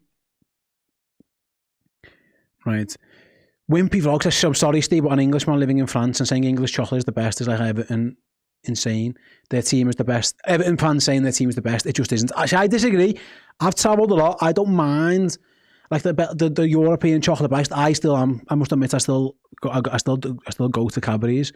If truth be told, there's no raisins in the Topic. Am I wrong then? Was I getting that wrong? Let me see what's in the Topic. I might have been thinking about something else. What's in the Topic bar? What is in the Topic bar? Hazelnut? Oh, no, right. I was confused with something else. So that sounds a bit of me. Hazelnut, nougat, and caramel. Oh, no, apologies, mate. I wasn't familiar with your game. That sounds like a bit of me. I do apologise. What was I thinking with the raisins in then? I must have been thinking of something else. Apologies. Yeah, that does sound like good, actually. I do like a bit of hazelnut as well. Yeah, see, I don't like Swiss. People are talking about Swiss chocolate. It's not for me. Not for me, I'll be honest, a bit rich. I'm not a big chocolate eater, though, to be honest. Again, I go back to my earlier conversation later. I'm more of a sweets person. Your Haribos, your gummy bears, etc. That's a bit more of me. John said, bravo, Steve, losing 4 stone. Thanks, mate. Keep off the chocolate. Yeah, I might dabble. I'm not having Hershey's, sorry, America. You guys do some great stuff. I'm not having Hershey's chocolate. It tastes like chalk. I am not having it. Unless Hershey's want to sponsor the channel, in which case, I'll promote it and I'll lie through my teeth. But no, I'm not having Hershey's chocolate whatsoever. Not having it. The cookies and cream one I can just about do with, because it tastes a little bit like Oreos, but I'm not having Hershey's chocolate. It tastes like chalk. I was thinking of a picnic bar, you're right, Claire. That is exactly what I was thinking of. I was thinking of a picnic, not a topic. You can see where I got confused. They both end in the same 2 letters. Picnics have got raisins in. They're crap. Topics are good. I was getting myself confused. Yeah, picnic. Not having it. Not having them. You're right. Yeah, you've got me sorted. See, you guys have got me sorted. If ever I make a mistake and if I ever need help, you guys can help me out straight away. I'll ask Dan later. Dan isn't a big chocolate eater, actually. He eats a lot. He just eats a lot of healthy stuff. So I'll ask Dan when he comes back what his favourite chocolates are as well. Anything that we're getting for Easter tomorrow. Galaxy Ripples are good. Yeah, you're right, Biohazard Mikey. They're like a flake, aren't they, covered in chocolate. So yeah. I know at the moment my son's favourite's Maltesers. He wants a lot of Malteser Easter eggs and I think he's going to get some. My daughter has asked for lots of chocolate button ones or the twisted buttons. I don't know if you've seen twisted buttons. Bit of brown chocolate. I think they're a bit of white chocolate mixed. I think she's asked for a few of them. So that's where she's at. Gav says, Hershey's just made a deal with Liverpool for next season. You're going to have to take that statement back. If they pay me, I'll take it back. I don't work for Liverpool, I'm fine. Thoughts on a Caramax day? Yeah, in favour. I'm in favour. Star Bar is the best. I do, yeah. Can't go wrong again. I think I said, didn't I say Star Bar before in terms of one of my favourites? You can get mini ones of those now, and they're like 130 calories. Yeah, I'm that loser who has to count as calories at the minute. And they're good. They are good. I like caramel as well, like a bit of peanut butter. We're absolutely flying. Yeah, listen, a big chocolate wants to buy me out, then feel free to get involved. I am not above that. For the right price. Yeah, Whisper Gold Coffee, yeah, you sound. I must admit, I do like caramel chocolates and I like peanut butter chocolates, like hazelnutty chocolates. I'm not a big fan of just plain stuff, to be honest with you. It's fine. It's absolutely fine. But I'm not the biggest fan of it. Both teams are in the tunnel. Liverpool have got a new jacket on again. Every week they get new jackets. But it looks like an away kit theme jacket, but with the home kit on. Go figure that one out. Yeah, both teams are making their way into the tunnel. Absolutely. Let us know then throughout the course of the stream where you are watching. I'd like to know that in a moment as well. I'm going to invite Dan back in shortly as well once he's finished his break. And I'll get figuring out whereabouts in the world you're watching, all that kind of stuff. I'll get some score predictions from you. I'll encourage you to press the like button as well. So we'll start doing that in a moment or two's time as both teams make their way out onto the Etihad pitch. Yeah, Liverpool. I like that new jacket, actually. That's pretty nice. There's Rodri, post Real Madrid comments, making his way out as well. Liverpool, yeah, big game at the Etihad. Is the whole... Oh, yeah, that North Stand isn't built yet, is it? I was going to say, is that stadium empty? But I don't think it's built yet, to be fair to them. I think I'm right in saying, is that right? That it isn't just empty seats, it's still getting built, that one. So fair play on that one. Right then, before I start getting some score predictions, before I start asking you guys where you're watching and all that good stuff as well, one final message to let you know, and other content that you can watch post-game. So when Liverpool have won this game against City and are through to the FA Cup semi-finals, once you've consumed all the Red Men post-game content from here in the studio and from the stadium, go and check out the latest episode of Player Portraits. Our very own Paul Machin has a special Legends edition of the show out now over on the AXA UK YouTube channel. It features John Barnes and Jason McAteer. I'm going to bring you a quick clip from that, during which, like I say, let us know in the chat where you're watching, your score predictions, what time it is, and we'll be back with the game after hearing from Johnny Barnes and Jason McAteer. Well, the way to succeed in life is no different to the way to succeed in football. Hard work, effort, commitment, and humility. You don't pass your exam on the day you take it. It's on the preparation leading up to it. Football's exactly the same. When you look at Messi and Ronaldo and you see how good they are, what you don't see is the work they do Monday, Tuesday, Wednesday, Thursday, Friday. Hard work and effort always trumps talent. I think that's another thing. Get out your comfort zone. You know, go and try something. If it doesn't work, then move on and find something that you really love doing and having a passion for. Welcome back. Thanks to Jason, thanks to John, thanks to Paul, thanks to AXA UK as well. Go and check out the entire player portraits series on their channel, but do it after this game, of course. You don't want to be doing it now. But either celebrate Liverpool after the game by watching it, or if you want to just forget about the match forever because Liverpool have gotten beat, which could happen, then you can go and watch it as well. John Barnes with some great life advice. What's your favourite chocolate? I don't have one. No, I know you're not a big chocolate fan. No, I favourite sweet treat? You like a biscuit, don't you? I do like a biscuit. Yeah. Dark chocolate digestive might be. But That counts, it's the that's worst chocolate. answer of all time. Yeah, but you're not a chocolate fan. You're not a chocolate fan. Right then, both teams are out on the pitch. Thanks everyone for joining us for the watch along. Stay and I'm going to bring you right the way through until full time and beyond. Wherever you're watching in the world, let us know where you are watching the world. We'll get some shout outs for you as well. Gary is in the Philippines, which is I mean, let us know your time as well, guys, because there's going to be some mad times getting in here when these early kickoffs come. Yeah, it's 10:45 in New South Wales, Dan's favourite place over in Australia. That's Sydney. You like Dan there? Yeah, that's your best, and Dan loves it down there. Barry's in Barnes. Oh, pick up Barnes. I thought he was going to say he's in Barnsley. No, he's not. He just likes John Barnes. There's a difference. I thought he did a little typo on it. Right. Josh is in Auckland, 1:45. He's going for a 2-1 either way. We've got people in Melbourne, people in Orange County, California. Shout out to Rob and to Spunkiest, that name. Spunky. We have to change Spunkiest, don't we? Louise Erlacher family, hello Louise and the family, are in Austria, St. Florian. That just sounds nice. Mm-hmm. I've never been, never heard it, but it just sounds like a good place. Skiing, I reckon. Sounds like a good place. Ski. Melbourne from Mark Thomas. Ranko is in Rotterdam. Barry is in Crosby. Sonny, it's not Sonny in Crosby. You're lying. Jace is in Switzerland. Also skiing. Yeah, absolutely. Home of Geelong Oz is Derek. We've got people all over the place. South Wales, not New South Wales, that's the original one. Anyway, the game is underway. Thank you everyone for watching. Liverpool have just done the thing where they kick it to the corner flag again.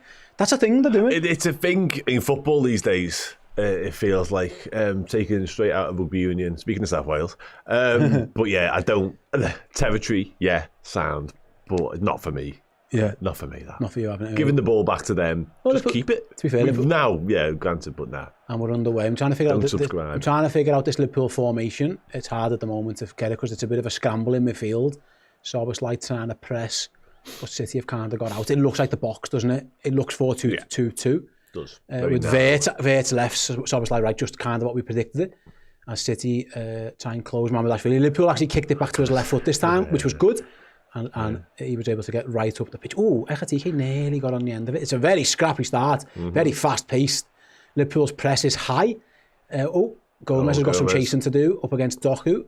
Doku got there first. Gomez looked favoured to get that and then just didn't. And there goes Jeremy Doku on one of his many adventurous runs.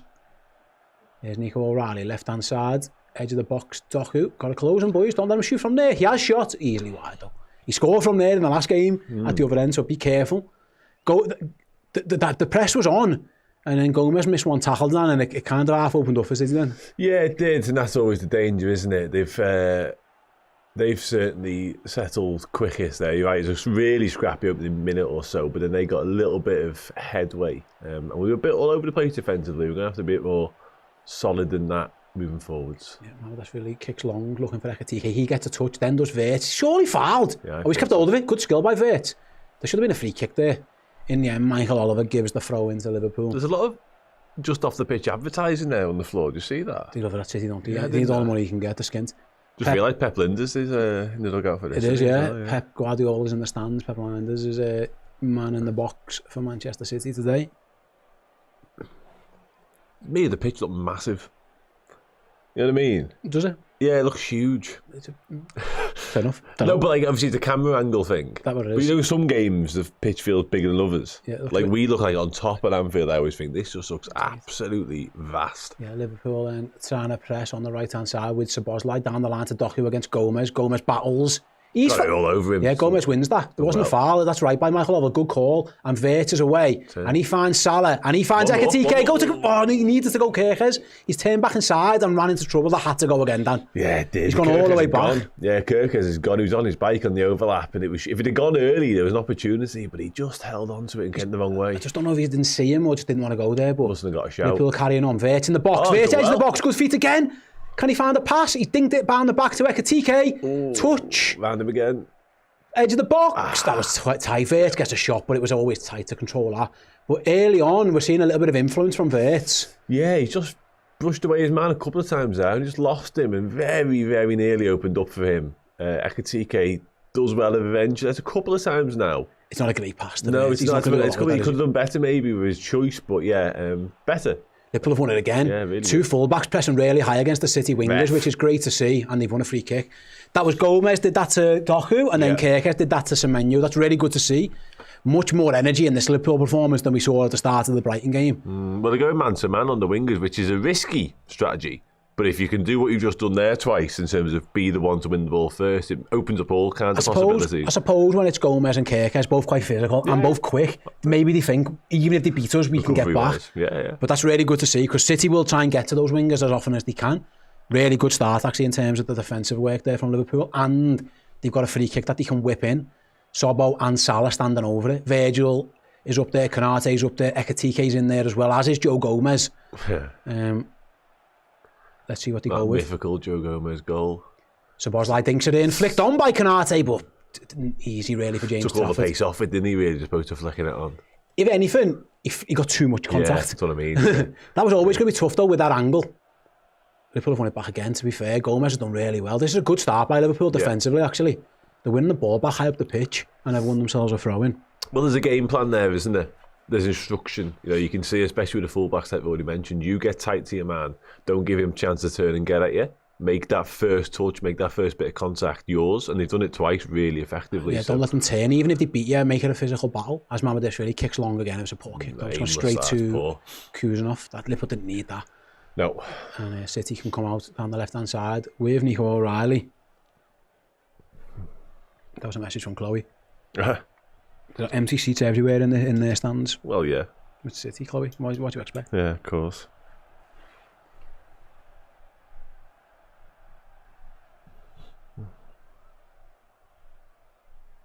Right, then City have the ball at the back with Rodri. The City are narrow as well at the back, but then the width is going to come from Semenyo and Doku if they can. You can't see the names on City's players. It's a good job by Africa, has most of them. Here's Semenyo, a bit of space to go up against his former teammate, rather than Milos Kirkes. Kirkes back pedals as Semenyo drifts inside. Good work. Done. Hugo Ekitike got back and defended. And can Liverpool break man on? Oh man, that's dangerous. Gravenberch played a blind pass. He nearly played it straight to Haaland. Van Dijk clear, but City are going to come again. And City cross, blocked by Kirkes with a City corner. Liverpool did okay there. That pass from Gravenberch, he had no idea there. No, it wasn't a good one. It wasn't good. It meant we had to just scramble it clear. Yeah, nearly paid off, actually, because it nearly released. I think it was Ekitike down the left. But yeah, City corner. It's been quite a open start, actually, hasn't it? Both teams going at it. Fast pace. Yeah. City's time for their first set piece of the game. Gay, Rodri, Kuzanov, all in the box. Nico O'Reilly as well, big lads. Obviously Erling Haaland for this left footer from Bernardo Silva. Looks like he's finally leaving, doesn't it? Think towards right under Mamadishvili. Does well, claims it. Can he throw it out quick? Go on, Mama. There was options there, didn't there, for a quicker release than that? I'm not sure. I think the City players just got back in front of him, to be fair. Yeah. I think it probably should have went to Kirkes. Yeah, it looked like it was on. I think Gay blocked it off, to be honest. Yeah, Gay done well just to stand in his way, I think. Promising start, though. Looks like we are willing to go toe-to-toe. I was a little bit concerned that we'd be really defensive-minded, but we look... What's interesting, I'm just wondering if that's what City do. They did that to David Raya, they let him have the ball. Yeah. Sorry to Kepa, because it wasn't David Raya. Dom. Dom's little back heel, and they pull it away. Yeah, go on. It's on. They pull it 5 on 4, they can break it right. It's Gravenberch. Gravenberch to the edge of the box, gives it to Ekitike, thinks it back post. Szoboszlai, Vids, it's all a bit scrappy now. And they've just kind of overplayed it, really. Do you think Gravenberch should have released that a little bit earlier, Dan? That's what you were screaming for? Possibly, yeah, possibly. It didn't really give Ekitike much choice, but the pass that he ended up making. It's overcomplicated it. And then that pass was never likely to pay off because by the time it got to his man, City were back in numbers, weren't they? So it just got a little bit congested. Liverpool have won it back again. Oh, they look okay without the... Yeah, promising. Yeah. Here's Salah into Jones. Jones into the box. Spins. Go on, keep going. Nice ball out wide. Can Gomez cross? He can. Edge of the box. Going to shoot. Someone's like blocked. Oh, it was a good strike as well. He caught that well. It was a good block. And Liverpool regained it again. Good start. I like this one. Liverpool, the tempo is high at least. They're giving it a right good go. Really good by Curtis Jones in the build up there as well. He had 3 men on and spun away from all 3 of them.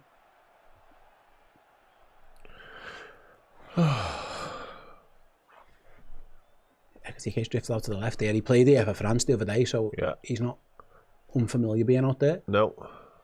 Nice football again for the Reds, though. Keeping it really moving. Good, yeah, it's been good. Good tempo to us as well, actually, which we haven't said a lot this season. Yeah, the tempo, you're right. Oh, good ball inside by Joe. Man on now, though. Well done. Well done. Liverpool are knocking this round really well. It's a straight pass, though. It's poor for me. Sorry, my fault that. It's poor. Liverpool were just knocking it round for fun there, and Konate just plays a loose ball straight out of play. That's frustrating. Because we had them pinging them about there, weren't we? Yeah, and we look good. Yeah, we did. Yeah, that's a shame. Anyway. City will just try and slow things down. No Liverpool press at this moment in time. Just going to jog back into some type of shape. Someone's going to have to go and engage with Bernardo at some point. Going to say, here we go there. Salah's decided to at least put a half press on. But you're right, we're not desperate to go and try and win it back. I think at times I'm okay with getting back into lanes. Szoboszlai's decided. Yeah. I think the first job is to get back into a shape and then go and press. You don't want to leave space all over the pitch, do you? They got away with that. City play a loose pass. Now they give it away again. Gravenberch is fouled, surely. Yeah. We'll take that all day. That's your typical Rodri. I'll give the ball away. Let's make a foul. He loves that one. Get out the way, lad. Liverpool trying to take a free kick there, and the midfielder was just right in front. It was Cherky, just wouldn't let them take it. Michael Oliver should be stronger. 8,000, isn't it? 8,000, yeah. Allocation today. Big allocation, We're pleased what they've seen so far. At least there's been a fight. No, yeah, there's a bit of something. It's been good. Liverpool have looked the better team, actually. Again, it's only been like 10 minutes, and there's not been clear-cut chances, really, but Liverpool have had the better of it. And I can see what we're trying to do. There's a game I think perhaps most important, I can actually understand how we're trying to approach this game of football defensively and in the attacking sense, and again we haven't been able to say that all year. City are not pressing here, they were trying to cut lanes off. This is exactly what they did to Arsenal. Curtis Jones, don't mind him dropping in there. Difference is that we've got... They press when Konate gets it, which... Well, I understand that everyone does, but we've got Virgil van Dijk to get us out of there. Potentially, good ball by Jones. Well, yeah. Into Vert out wide to Ekitike. He's got Konate, he's got Kerkez on the overlap rather. Be a mad for me. Vert, Ekitike, oh, good effort in terms of the build-up. Just didn't quite get it. Nice football, and we've seen those two link up really well all season, to be honest. Their understanding looks to be a natural one, and this is another example of it. That might have been tight on the offside. Anything would have come of that. Ekitike just gets it, like Verse doesn't even look there, so he's just underneath him a little bit, isn't it? Just gets stuck underneath his feet a touch, which is a shame, but nice, again, promising signs. Verse has had a good start. City's trying to play. Liverpool are pressing them now. Go on, keep going. When you smell blood like that, you've kind of got to go, haven't you? Liverpool did go, to be fair. City have played it well, but now where's Matt Gay's been forced into like a right back. He's done really well, actually. Yeah, it's left back area rather. He did really well. And that's the danger. If you do press City, they can get out. And here comes Cherky having a little run. Drifts inside. Well good. Done. Van Dijk read it. Yeah. Oh, it's tight in there. I'm not sure why Kerkez needed to give that to Verts there, to be honest with you. He's one of the players you can give it to in most situations, but that he was so on his own there. Yeah, he was completely isolated. Yeah. City have won it back. I love players like him. Oh, Gomez, brilliant. Well just takes it off Doku. Oh, a little meg by Sobo, and then fart referee. Lovely stuff. Joe Gomez should be absolutely brimming with confidence from this start. Yeah. That's twice he's engaged and twice he's come out on top. Doherty was a powerful man. You know what? Joe Gomez is a strong guy. We had that conversation. Well, you did, didn't you, with Liverpool's former fitness coach, Jordan Fairclough, and he said Gomez smashes the strength records. Because he mentioned Joe Gomez more than I was expecting him to. Like, I thought he'd be full of James Milner and Mo Salah and Ibu even to a certain extent and Virgil, but he was very high on Joe Gomez's strength and fitness. So, yeah, it doesn't surprise me now watching this. Yeah, Gomez, he just ragdolled Jeremy Doku a little bit there. Yeah. Right, then Kanate's got that's going to have to go now, boys. That's a poor pass by Ibu. Got away with it. Don't be doing that. That's a poor pass to give away. Frankly, Liverpool have half recovered, but then City have won it back. You can't be doing that. Just go with that. Yeah, that's 2 or 3 times now we've forced ourselves into difficult defensive situations with poor selections. Yeah, if you end up there, that's just got to go. Especially with Ibu, with all due respect, it's empty, just get rid of it. I get the desire to want to keep the ball because ultimately that's coming straight back anyway, but at least it's coming back from like 70 yards up the field. Here's Cherky into the box. Vert gets a toe in. City trying to work some space. It's a big scramble there. Where's it gone? Yeah. It's going to come through into the box. Kanate clears, throw into City. To be fair to me, we reacted well because that ball just squirted out of like a big pile of players. Yeah. Couldn't even see what happened. No. Haaland tried to get it, but Haaland was on the move as usual on the prowl, so unsuccessfully did so. Mm-hmm. Then City are Liverpool camped inside their own final third now. We've seen this before from this City team. Liverpool will be used to it as well. They'll have known at times this could happen. Of course. They're in a good shape. Just need to make sure they engage. Yeah, you expect to suffer, don't you? Because there's Nunez from distance, he'll shoot. Man, that's really comfortable. Straight down his throat. Yeah, you expect to suffer against Man City. He's gone long. Go on. Can Salah get there? I mean, Kusnov is fast. He's done it. Salah's in. Salah! Mo Salah! No, Mo! It's gone for the throw-in. He's dragged that horribly wide. Remember Dashvili? I know, I know. It was on. Mama kicks it long. Salah's in his own half. He's onside. And I thought, Kusnov will have him for toast. He's quick. Salah shrugs him off, Dan. Yeah, it's a strength. He just gets it all wrong. Why don't you know what the pass? I don't know if he gets a shout. Because that pass was probably on. And arguably the opposite. No. Really well. Apologies, Mo. I didn't, okay. Kusnov tackled him. Unbelievable tackle, by the way. That is a huge toe. It wasn't. I thought it was just a miss-kick shot. It was a block by Kusnov. He got a toe in from nowhere. Salah probably took a little bit too long. I think Salah was getting his balance back. Yeah. I think he was steadying himself, thinking he'd done Cousinov, and then right at the last second. Liverpool long throw into the box. Sorry, Dan, and it's cleared. Yeah, you're right. I thought Salah had just squiffed that. Sorry, Mo. My mistake. I think a lot of people in the chat were the same. It was good defending. Brilliant defending. Because again, he was done. He was out the picture. Yeah. He's got back last second. That's lovely for McAtee inverse again. Yeah, they're linking up well, aren't they? Yeah. Out wide. Good. Who's that? Gomez can cross from deep, blocked. Van Dijk was still up there as well from that long throw. He's still up there. Who was it arriving in the box? Was it Dom? No, Vit. Was it? He's coming from a long way back, but in hindsight, if it just breaks to him, make it difficult. Oh, I thought Salah had just completely squiffed his shot. It was good defending. The run was genius, by the way, to stay in his own half. And the strength, he just shrugged Kusnov off. And he's fast. He might be the fastest defender in the league. Yeah. Centre half, especially. Yes, but he did. Him and Mickey van der Ven would be a good race. But it was good defending. I still think Salah was a little bit too slow. Maybe he just thought he's done. I don't have to worry about him again. Yeah, I thought he felt like he saw the back of Cousinov and he wasn't getting back involved. And then literally last second. Yeah, it was good defending in the end, after making a bit of a mess of it. Well, you have to. City again in possession, just sort of halfway into our half. That's a dangerous ball. Oh, well done, Milos. God, got away with that. His touch. It was a good ball. Who held the ball? It was a silver to Cherky. What a pass, yeah. And Liverpool get defended well. And Liverpool look to break. Go on, Mo. Salah can get there. Go on, have a go at him. Salah up against Gay. Salah into the box. Cut, twisting and turning. Beats him. Wins a corner. Goal kick. Goal kick. Ref played advantage there. I think it was Sobo was brought down. I'm going to watch this back first anyway. We've completely left him, by the way. Cherky's first touch was poor, and to be fair to Kerkez, he got back well. Had the touch been a good one, though? Mama would have been making save. He still had to make the save for what it's worth. I don't know whose man he is, but he left him completely. There was a big space. Yeah, there was a big space. Going to have to be more clued up than that defensively. You can't afford to have him just wandering into those sort of pockets. I of thought spaces. it was him playing the pass at first, but it was Bernardo. Right, then there's Erling Haaland from deep. Shrugs off Ryan Gravenberch a bit too easily, and still he goes on, and then he runs past Konate too easy as well. Oh no. Okay. Kirkes again. Kirkes wins a tackle. City have still got it on the edge of the box. Shot blocked. Liverpool scrambling there. Kirkes both times, I think, by the way. Kirkes did really well. Appealing for something, I'm not sure what. They want handball, I think. What are they after? They want handball, so I'm sure Haaland just pointing to his arm. I don't know what's going on here. City are appealing for something. The ball's gone out. Let's see. I'm sure they want the handball. That isn't a foul. That's a great tackle. He got the ball. They can't be appealing for Cherky wants a foul. He gets the ball, doesn't he? There's nothing wrong with that. I think he gets the ball. Guardiola's up. There's nothing in that, is there, Mike? Yep. Looks like we're playing on anyway. Yeah, he got the ball. Kirkes does brilliantly a couple of times there defensively. They're still fuming about it. I don't understand. He definitely touched the ball, didn't Am he? I missing something? Like, yeah, I've only seen it once back, but nothing in it for me.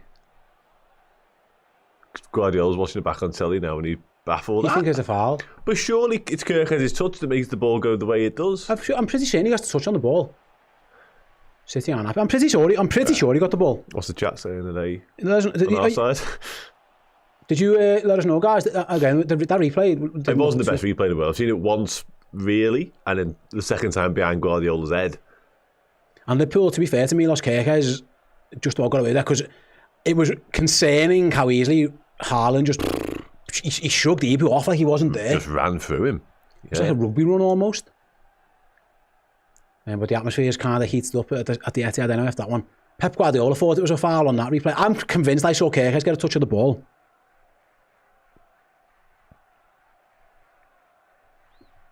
But it was a dangerous moment. Liverpool were scrambling around, weren't they? Yeah, we were all over the place for a second there. A couple of last-ditch interventions. Both teams, obviously, we've had the Kuzmanov one at the other end, but Kirkes 2 or 3 times now has come to our rescue a little bit. Yeah, be careful there. Here's O'Reilly inverting in. Doherty up against Gomez. Liverpool going to double up. Gomez, he's not going to beat him. He's not going to beat Gomez for pace. He might beat him for skill. He won't do him for pace. Szoboszlai comes over to help. Good defending by Liverpool.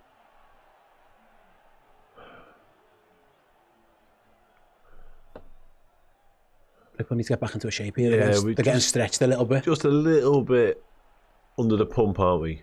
After a bright start, quite even start, and now we're just a bit camped in. Semenyo going to have a little run at Milos Kirkes. Which again, you'd expect. That's fine. But I still don't like to see it. Well done. Vert gets back. It's going to be a corner to City. Quite unfortunate to give away the corner there as well. Coming back to help Kirkes and it just bounced off him. Right, deal with this. Bit of even old start though, hasn't it? In terms of bound to play. Yeah, but apparently the commentators were saying that looked like a pen. I might be wrong. I'm pretty sure. I'm pretty certain he got the ball. I'm more than happy. I'm pretty sure. I might be wrong, but I'm saying there was a touch on the ball from Kirkes. Yeah, I thought he did really well. Anyway, corner comes in, headed away, Ekatike at the near post. Just wondering. Good header as well. How far that went? A fresh old one. And then City have given it straight out to play. Can we take a quick throw here? Or we're not going to bother. We're going to have a break. I think Liverpool could just take a moment here. Yeah. I think it was Gay who just fired a poor ball out. That was a good defensive header by Hugo Ekatike, by the way. He got to the halfway line. Yeah, absolutely. We've certainly worked out Mamardashvili's left-footed, which is good news. Yeah, only took us 9.5 months or whatever it's been. Then City have given it away to Salah, and he's found Sobo. Needs a runner though. There's your lack of width, wasn't it? Right there, it was all in front of him, but City completely blocked that space off. There was everyone was to his left. There was no one out. Like I say, Salah just inside. It was Salah who won the ball back. To be fair, so what can you do? Our turn to have a little spell of possession. Yeah, no press from Manchester City. It's been a good, entertaining 22 minutes, or 21 and a half minutes. Best chance probably fell to Salah just before Kuzmanov intervened, and then also, to be fair, Cherky had a chance. Liverpool have won a free kick on the halfway line. Interesting, in years gone by against City, we just play from there. Yeah. Liverpool taking the time, and they're going to load the box. Yeah. I prefer this method, in truth. I found it, yeah. Anyway, free kick Gone quick taken. with it. I'm sure that was the best option. They weren't even like up and ready for that, the big lads. I'm not sure why. The only thing I can suggest is Sobbo sort of run. Yeah, I think he must have spotted something. Sipka and Arne having an in-depth chat there. I could about have that jacket, tactics. couldn't I? SH. You could, yeah. You could. Liverpool have brought Joey G over to take a long throw from the other side. That's the other thing he gives us. He's got a good throw as well, Joe Gomez. Yeah. Virgil's gone up as well. I saw the alternatives to Gomez's long throws first hand out in Tokyo, and they weren't great. There it goes, big long boom in. City get first contact. And it's gone back to the halfway line, where Kerkez just has to kick it right up into the sky. Up towards Joe, straight out though. That wasn't miles away from Kerkez having a problem with that. No. He had to just tow that away. Yeah. He waited and waited until it became very touch and go if he was even going to get there. Like, oh, James Trafford with an outside Wow. the good pass, to be fair to him. Although Nunez has given it away, good work in the middle by Jones, and he can advance. I'm fine to Hugo Ekitike. Give it to Vic. Just delayed again. Yeah. And then Soboslai's beaten out by Doherty when Liverpool might have an issue now. Just foul him, just kick him. He's going to get... Oh, I think that's... he might get booked for that. I think it's a good foul. Yeah, he's been booked. Thought he might be. I think it was a good foul. Yeah, early to be on a yellow, but I think it was out of necessity. Because Doherty was just getting into his stride, wasn't he? It's a good foul. Yeah, okay. That was Ekitike just taking too long and then played a poor ball into Soboslai. City has you can't, and again it's new and I get it. You can't take, you don't get touches against them. We know we know that. That has to be given and going. Yeah, and I think like he's been couple of times so far, taking a bit too long. Yeah, and then maybe not choosing or executing the right pass. Whereas, as you say, when you're playing these, you know you've got to be absolutely touch perfect every single time. No, that's really kicks long up towards Ekitike. He's done well. Yeah, he does well. Knees it to Florian Wirtz. Oh, nice skill by Wirtz. Just sends Semenyo for the echo there. Oh, Florian. Good skill by Wirtz. And then a big switch out. What about? What ball? Drop it to Joe. Let's play from there. That was Virgil to Salah. How many times have we seen that? Cherish it. Yeah. Virgil orchestrating from the back again. I don't mind Ekitike drifting out right. Drifted very far. But how's he going to score? Yeah, here we go. But then Florian Wirtz is going to go on a run. Turns back, needs a pass.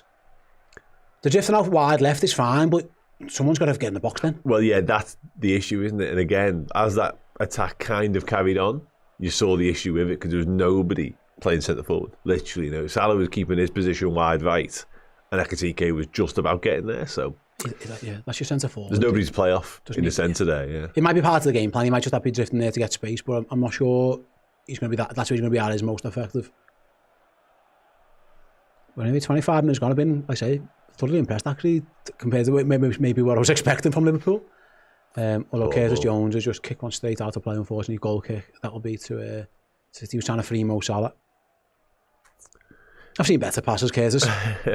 You can see the difference kind of is in possession to out of possession. How narrow we are without the ball compared to when we do get it. Both Salah and Ekitike sort of disperse, which again I think has merits in terms of building up. But I do just wonder who's going to be the one putting the finishing touches on stuff, centrally. Here we go. He's offside. He's got to be offside, hasn't he? Yeah, he was. Because you're looking at Wirtz or Szoboszlai doing what they needed early on, to be fair, in terms of making that. If Ekitike is going to drift out there, then Sobo's got to get in the box. Because Wirtz is going to come and link up with him. If it's all on Sobo, really. Yeah. I'm not sure he's needed to go. I mean, again, I might be wrong. I'm not sure he's needed to go out there, to be honest with you. But it is causing a few issues for City, but again, he's the striker. Unless it's, again, maybe it's Mo. Yeah. Good ball. But then again... Good by Mohamed Ashvili. Good ball to Gomez. Done well so far, distribution. Go on, Joe. Done again. Excellent. Brilliant. Gomez just shrugs Doku off again and plays a good ball inside to Jones. Curtis just didn't get enough on that one. But he's managed to get it to Ekitike, just not... Tell you what, they're absolutely hauling us down every time we off attack. The ball. Yeah, a couple of times now off the ball, yeah. Gomez is having a really good first half and 27 minutes or so. It's good ball out wide. Go on, Mo. What can Salah do from there? Now you've got to gamble. Edge of the box to Szoboszlai. Back to Salah. Give it back if you need to. Now he's going to dink it in. He's looking for Jones. Good touch, good turn. He was trying to second. Ekitike! Oh, he should score! think he should hit the target at the very least, Dan. He leans back on that. He seemed to strike it quite well. It looked like it was destined for the top corner for a second. Just kept rising. He does hit it well. Just couldn't keep it down. Oh, he did it too well. He did that sweet as you like. But Am I being too harsh? Yeah. Again, I think in terms of contact, he couldn't ask for better. Just a place. He almost wants to scuff it a bit more because he probably finds the corner. Just kept rising. Michael Oliver's front and centre for some reason. Not sure why. Liverpool thought the ball hadn't gone out as Semenyo grabbed it. Okay, he's giving handball. No, they thought it was on ball, but he's the throw in. Easy decision to make it. Let's see. I mean, he's on the pitch. Handball. That's just on ball. He's clearly on the pitch. That's just handball, like. Here we go. We've put it back again now. High. That was just clearly on ball. What are we doing? It's just done. Well done, Milos. A couple of times from Jones, he's having some good moments, but a couple of times as well, he's got his passing wrong. Yeah. Under hits a few, over hits a few. It's a good ball. Canate, interverts, keep going. Szoboszlai gets a caught under his feet, turns, crosses back post, Ekatike, touch, Jones, Ekatike. This is, offside. Fuck's sake. Who's offside? Hugo, he shouldn't be. The ball to Ekatike. He shouldn't be, right should he? Across the line, so no, that's poor if he is. Yeah. He absolutely shouldn't be. There's no excuse for that. Yeah, that volley was a big chance. The best chance, wasn't it? Yeah, probably. How the fuck's he got a ticket? I was going to say, he's got a ticket, Alex Ferguson, but everyone can get a ticket to the City. It's empty seats. Walked in, paid on the door. Yeah, it was a big chance. Again, we said earlier on, you don't get loads of sights of goal against these. So, make the most of them. He had to take it quickly, to be fair to him, but I think he should have hit the target. He's done very little wrong. Again, technically it was excellent. He's took it early, like he absolutely had to do as well. Mushy and Kenny. But yeah, just too much on it, basically. Too clean a connection. They'd have scored, wouldn't they? They'd have scored that. Rushy or Kenny. I'd have backed them, like, yeah. Here comes City now on the break. Be careful, boys. Here's Doku in space. That's always a danger. Can Gomez shut him down again? No. It's a needless corner, by the way. I feel hard. It's tough to annoying. say. Doku's just played the ball inside to no one, and it's just cannoned off Sobo. To be fair, Sobo, he's running full speed to get in the way. It's a poor pass by Doku as well. He's got fortunate there that it's led to a needless corner, really. That's frustrating. Deal with it and we can forget it ever happened. We're playing really well as well. Really good start. Yeah. Corner for City. Go short. Edge of the box. Little set piece from the left. Edge of the box again. Trying to set O'Reilly for a shot, are they? No, he's been forced wide. Doku. On the outside, good boot in by Virgil. Good clearance by Virgil van Dijk. Yeah, it was. That was excellent defending. Yeah, it's into a dangerous area, that wasn't it?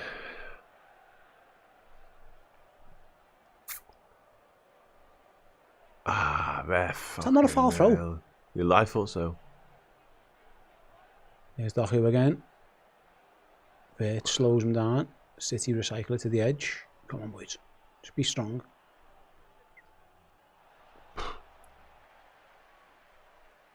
Liverpool aren't happy at the throw-in. Wasn't giving us a foul. You can hear the boos, can't you? Here's Semenyo out wide. Back post. Good save by Mamardashvili. Gets it away. Only as far as Doku. Liverpool should clear it now. Should clear it now. It's got to go. It's got to go. They've done okay. They've done okay. And win the throw-in. Nice work by Vert. But Mamardashvili did well there. He did really well. Yeah, I think he had to get something on it. He's done that a couple of times that we've seen him, I think. Yeah, it's good. Yeah, it's good. It's very good. It deflects off Kerkez, takes it towards the goal, and Mamardashvili with a strong punch. Because even if Kanate, that would have been really tough for Kanate facing his own goals. He might just turn that in himself, might he? Yeah, he had a battle with Haaland and he was all over. He'd have been in trouble there. So good goalkeeping. He did something similar, possibly in the Brighton game, and we ended up losing anyway. Yeah, he did. Yeah, the same thing. Yeah. It's exactly the same thing. Yeah. Vert wanted the free kick, not given. Throw into City. That was definitely a foul throw, by the way. By wasn't it? Mad, yeah, he just kind of threw into the floor. Yeah.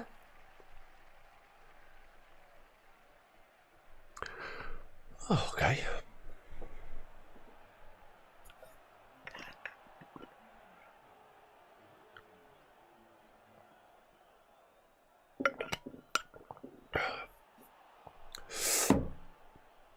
City building up into our half slowly. Yeah, Rodri in the Rodri position, centre of the pitch, goes wide.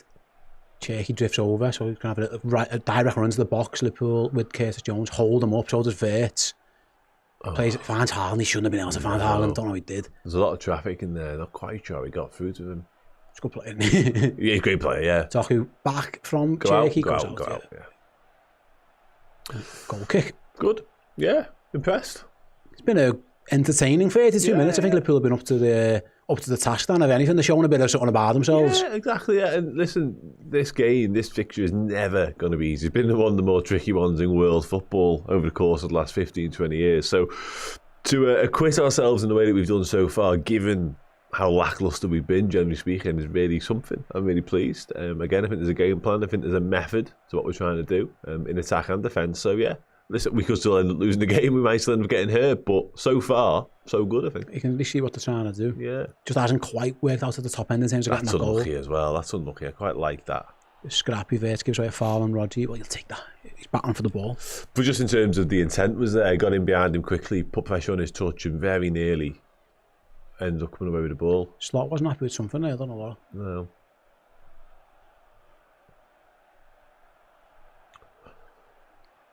Right then. Gay looks for Doku. Gomez deals again. Can Ekatike get this under control? Oh, nice touch from Ekatike. Brilliant from Ekatike. That's outrageous. Sends Rodri for the echo, and off goes Kirkes. That is outrageous. That's the Ballon d'Or winner that he's just made a show of. Mateus Nunes gets back and blocks. He should get booked for that, Rodri, by the way. Yeah, he pulled Ekatike, but yeah, he did. There you go. Fair play to Michael Oliver. Yeah. Shove your Ballon d'Or, mate, where it shines. You go Ekatike, just said to Rodri there. Didn't forget. See you later. He never let him go. He fouls and pulls his shirt back, and he still Ekatike gets away from him. Yeah. Really good from Hugo. Brilliant. Really good. And it's set up what I'm guessing is going to be another long throw from Joe Gomez. Yeah. Yep. A bit more distance on this one, Joe. He went near post last time. I'm not sure intentionally. But there was no Liverpool player anywhere near the vicinity. Someone's got to run across the front, haven't they? It's going to go in there. We have done this time. A bit more. Edge of the box. Liverpool can recycle it. Back out to Gomez. Back out. I'm not sure they'll. What's he going to do from there? Not with that pass. Just whips it in from there. It's a great ball. Van Dijk flicks. Oh. Could he not have turned and shot? Oh, what? Virgil on his way, do you mean? He went for a little Cruyffy flick into no one. He pulled it off. He did well with it. It looked nice. He just went to a City player. He was just into an area, wasn't it? You can't pick somebody. I said, what's Joe Gomez going to do with it there? I'll tell you what he did. He put in a fucking brilliant cross with his right boot. Is what he did. Salah then having a little run inside to Ekatike, turns back. Nice again from Ekatike. Some good skills from Hugo in these last few moments. He's had a magical couple of minutes. Oh, we're just showing off. We lost it. Jones tried to do the same. Ekatike wasn't on the same wavelength. Press. Liverpool trying to press City. Goes all the way to Trafford. Whoa, press. Go. Oh, have they got out? They've got out. Come on, boys. They've done really well there, City. And there goes Rodri. Ekatike. To be fair to Ekatike, just slows him down. But Liverpool have got some work to do here. What's the ref playing on for? Was a foul there, wasn't it? Anyway. Silva in a dangerous position, left-hand side for City. Liverpool have got men back now, thankfully. Doku's doubled up on. Does Rodri fancy a shot? Get out? He will shoot. It's blocked. Might get a lucky rebound. City to O'Reilly. They do. And good defending at the near post, though. They got half lucky with the deflection. They can't let Rodri shoot from there. That's the thing. The shot itself is one thing. Whether you think he can score from 35 yards or not is kind of irrelevant. But he can. But if you don't put pressure on it early doors, it means that deflection comes from deep and it means it breaks very nearly in the way that it did there. Yeah. Daft. Anyway, corner. One book on each, by the way. Both technical, what you say, DMs, I suppose, for both teams. Yeah. Gravenberch and Rodri with their technical fouls. Guardiola's on the blower here.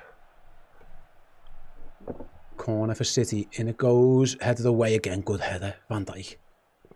It gets distance as well. Almost, right out of the box. And Liverpool can get out a little bit if they want to, although they haven't. Come on, boys.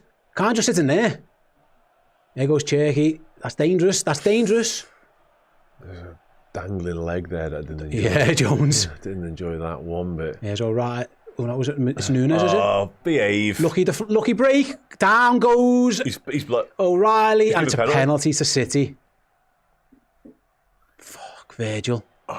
Virgil doesn't like the decision. Not convinced at all. I'll have to watch it back. For fuck's sake. It looked a pen to me. Do you think, yeah? Yeah, I think so. Let's see it back. Yeah, Oh, it's it a is, penalty, yeah. It just dives in. It's a really smart turn from O'Reilly. It is, but what? Yeah, it's a Van penalty. Dijk's on the wrong side. Yeah, it's a Yeah, pen. it's a pen. Right then, Georgie. Save one last time, didn't he? Yeah, his penalty saving record's relatively impressive. 3 times he's saying we've given a penalty. To be fair, I think all 3 have been pens. The Doherty one in the first game was the most dubious, I suppose. Yeah. I can't argue with that one, I'm afraid. I think how it comes about is poor from us. I think there's 2 or 3 moments there we need to be more proactive in our defending. We allow them up to our area too easily.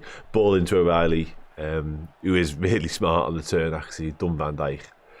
Done him a kipper, I'm afraid. Just dived in. Over to you, Mamadashvili against Erling Haaland.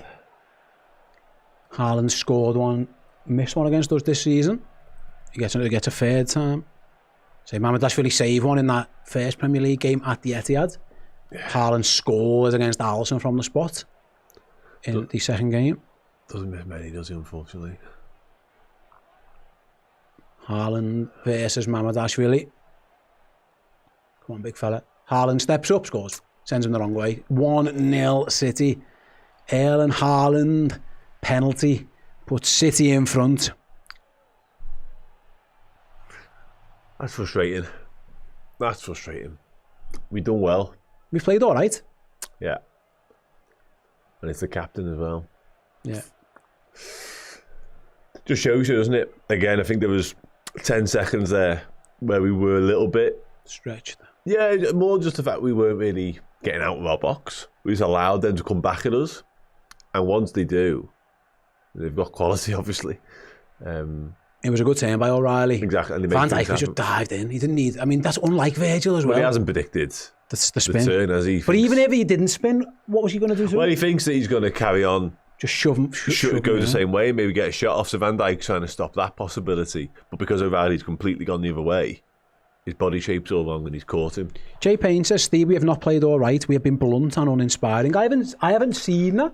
We've had 2 relatively big chances. Obviously, the Ekitike one and the Salah one before it. I don't think... I think they haven't took a chance. Is it a swashbuckling, free-flowing footy? No, not necessarily. But again, I think we've got a... We're away at City. that and just our expectations, generally speaking. Again, everyone's entitled to their opinions. I disagree. It's not been brilliant. And they haven't created much either, really. He wasn't going anywhere, really, on the dive, was he? Liverpool just got caught out. So, I mean... Yeah, I'm not suggesting it's been absolutely inspiring. I think we've been okay. We've been all right. It was an even game up until that point. Right, how do we respond to that is the big question now, because again, our mentality's been brittle at best at times. So, can Liverpool respond with Ekitike here down the left? Kuzanov comes across. Ekitike is tackled, throw in to Liverpool.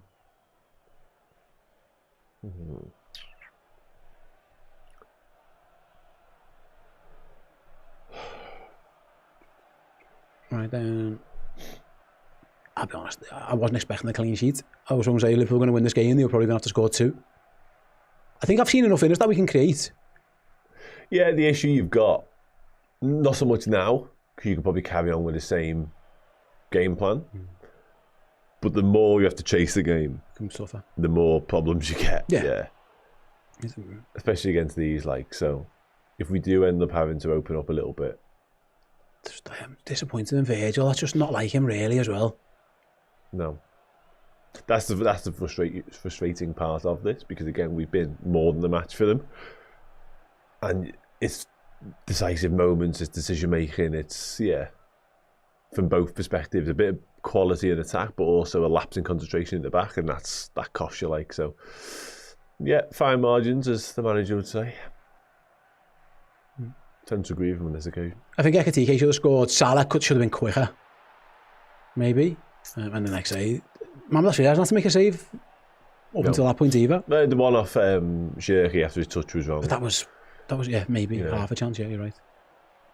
Silva, though, and City are dangerous. They smell blood sometimes. Liverpool need to make sure they can get into half-time with it 1. Semenyo is going to try and change that.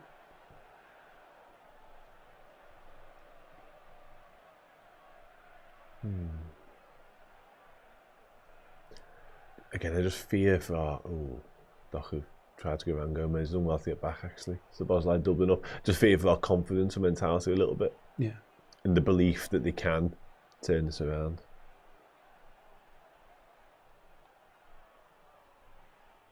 The 2-on-1 here. Fuck's sake. The back heel from Cherky's magic. Yeah. The cross wasn't as good though, thankfully. Although City have recovered it with Gay. This is what they can do. They can suffocate you, can't they? Yeah, all of a sudden they are first to everything. Aren't they? That's the concern.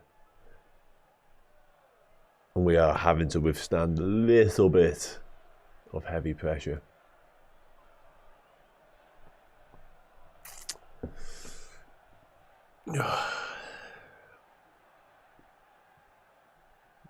Bernardo Silva's drifted out to this right-hand side. He's got Milos Kerkez in front of him. Good ball into the box from Nunez to Semenyo. Some of that movement up front, like the O'Reilly. Yeah, City are having a good spell here. The cross comes very, very deep. Goes up in the air. Doku recovers it.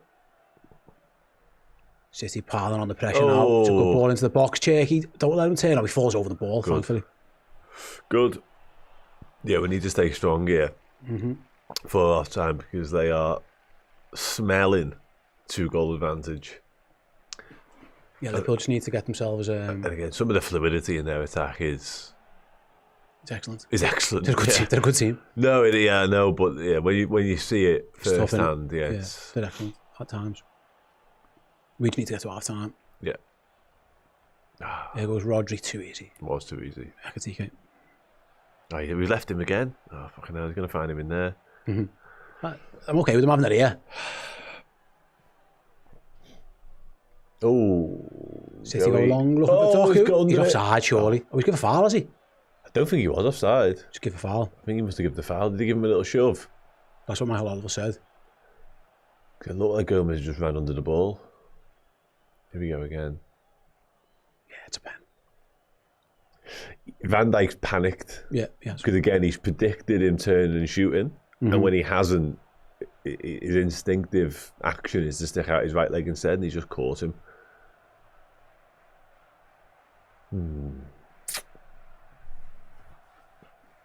Oh, Virgil. Yeah, like I say, evenish game up until that mistake, really. City are on top now since the goal, definitely. Like I say, Liverpool just need to get into the break. There shouldn't be too much in terms of added on time. And we'll find out in due course as Szoboszlai and O'Reilly battle. Foul to Liverpool, or throw into Liverpool. Nice. Think, Well done by Sobo. Yeah, there won't be much. I don't know, a minute, I'd say, maybe. Not been many stoppages at all after. Yeah, just getting 1-0. Yeah. Should be the motto now. The penalty took no time in terms of VAR, did it? So no, it's not. It was Stonewall, I guess. Didn't need checking much at all. No. Not been anything else, by the way, of stoppages, so. Joe Gomez drifts inside. Is he fouled? Play Play on. Oh, we had the ball. He stopped us. We took it quickly. He's not going to let us take it from there, is he? Liverpool had the ball. Oliver wouldn't let them play. Now they go switch it long. Can Ekitike keep that in? He'll do well to do so. He has as well, to be fair to him. Can he win some from... Oh, no. 2 minutes out of time, by the way. 2. He done well to get there and then kicked this straight out of play. Did Ekitike... I was thinking we might get a long throw here out of this. The issue, again, though, there's another scenario where the best he can do, really, is win as a throw or corner because there's nobody in the box. Even if he does get proper contact on that, it's into no man's land and City's going to recycle it and play again. Because he is the striker. O'Reilly going long. Van Dijk gets ahead to it as well. Can Liverpool get the second? Yes, excellent. Who's that? Curtis does well. Recycles it. It's got to go though, Kurt. Need to pass, boys. Help him out. I have to go back to the keeper here. Oh! No, he had no option. He's done all right there to win a throw in. There was nothing on for him. Everyone just stood still. Yeah, Liverpool. Curtis Jones did really well. Got boxed in and no one come to help him, which is... Yeah, it was a risky one in the end, win a throw in. Like I say, Liverpool, take your time. Just get to half time, 1-0. Oh, yeah, it feels like we are in that bit of damage limitation before half time. Because City definitely felt like they could put it out of sight. Dodgy throw from Kerkers as well, fucking hell. Got to stay switched on here. City are growing in confidence. Yeah, 30 seconds or so to go to the break. Dangerously. One final attack. Yeah, be careful, boys. Just come on, switch on. Oh, no. Semenyo crosses. Haaland's header, 2. That you could smell it coming. Liverpool had to get to half time, and they didn't. And that is a different game now. That might be that. And that felt easy. That easy was the word I had in my head. It felt far too easy.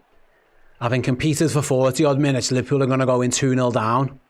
God, don't think they're mad. They've got me to a great header by Erling Haaland. It's a fabulous header by Erling Haaland.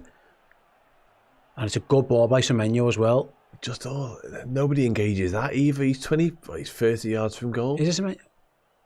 He's onside, Miles to be fair. Every single part of that, the 3 bits of play in that passage, feel far too easy to me. Kirk has to go to... I think Kirk he has to go and deal with that. But this bit just feels easy. You're not stopping the cross there. Van Dijk again. Yeah. He's 6-7 yards away from him. It's a great header as well. Canata, yeah, it's a tough battle, don't get me wrong. He's got the run on him. It's a great header, it is. I don't think Canata does tons wrong. Oh, piss off. And if Blinders celebrate, yeah, Liverpool are going to go in 2-0 down. Arne Slot says keep your heads up, but that's going to be tough now. Well, it's going to need a serious resurgence in the second half now. It felt unlikely anyway. I said before, I was saying, Liverpool need to get to half time. Yeah, I felt like they were in trouble. Could have regrouped at half time at 1-0. Yeah, it's tough at 2. Different ball game now entirely. That is half time. Yeah, we had a super chat actually I was going to bring up just before we scored. It was Tyrone who said, the second we concede, our heads drop and the press vanishes. Watching them play in front of us is exactly what they want and how to beat us. And that's the problem. Liverpool, yeah, you mentioned it, you question how the mentality. Yeah. Liverpool didn't respond well to go 1-0 down at all. And now find themselves going in at the break 2-0. And like, it's worth mentioning, I go for it. I think Liverpool competed for 40 minutes again. Yeah. I'm not saying they were brilliant. They were in the game. They had a couple of half chances. But bang, bang in the space of, 5-6 minutes towards the end of the half. And a mistake gives the penalty away, and then a bit of a soft goal down, and Liverpool got right up against it now. Oh, yeah, it's the tallest of tall orders all of a sudden, isn't it? It felt like that prior to kick-off, let alone going in at half-time 2-0 down. It's a frustrating one because, as you rightly say, I think for 40 minutes there, we are more than the match and arguably on bounds of play, ever so slightly the better side. We've created 2 relatively decent chances, I would imagine, in terms of XG. And generally speaking, we are competing well across the pitch. So all of a sudden, for that to turn in the manner that it does, obviously a poor decision for Van Dijk to give away the penalty and engage in the way that he does. He thinks O'Reilly's going one way, goes the other. And then from that moment on, as you say, I just almost sensed that would have a real knock-on impact in terms of our confidence because we've been so brittle mentally. And it was that way. And I think the opposite's also true, in so much as Man City felt like, okay, we can really hammer this home now and maybe put the game out of sight. And unfortunately, barring a real sort of miracle second half performance. And again, I referenced it earlier. The issue now we've got is we can't afford to be passive. We can't afford to sit back, which I think we were for that second goal in particular. Yeah. We've got to be on the front foot. We've got to be ultra aggressive. And that just means there's more space behind for us. So, yeah, it's going to be a difficult afternoon from this moment on. And it's hard to see a route home for us, unfortunately. Tough, yeah, Chloe's just messed actually from the stadium. She wrote she went for 35 minutes. I think that's one of the best we've played for ages. And then they score and then we collapse again. And that is it. That's Liverpool's issue. Liverpool this season, their response to adversity has been horrendous. Again, it was a pretty even game. Liverpool arguably had the best opportunities. Yeah. If Ekitike and Salah, in particular, I think Ekitike could do better there. Mm-hmm. But the second, and again, it's a mistake from Van Dijk. They scored a penalty. But I think from the moment that pen went in up until half time, it was reminiscent of that has happened to us a lot this year.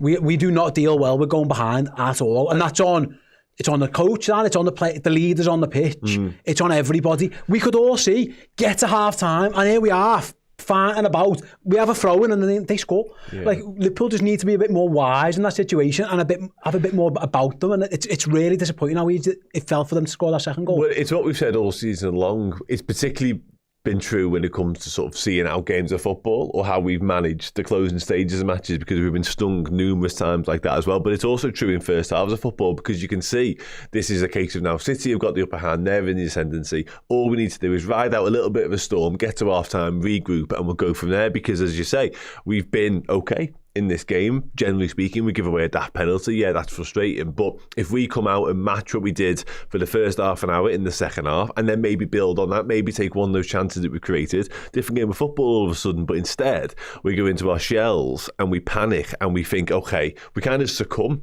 We go into survival mode a little bit, and not in a positive way. Yeah. We just think, okay, this isn't going well. City are a very good side.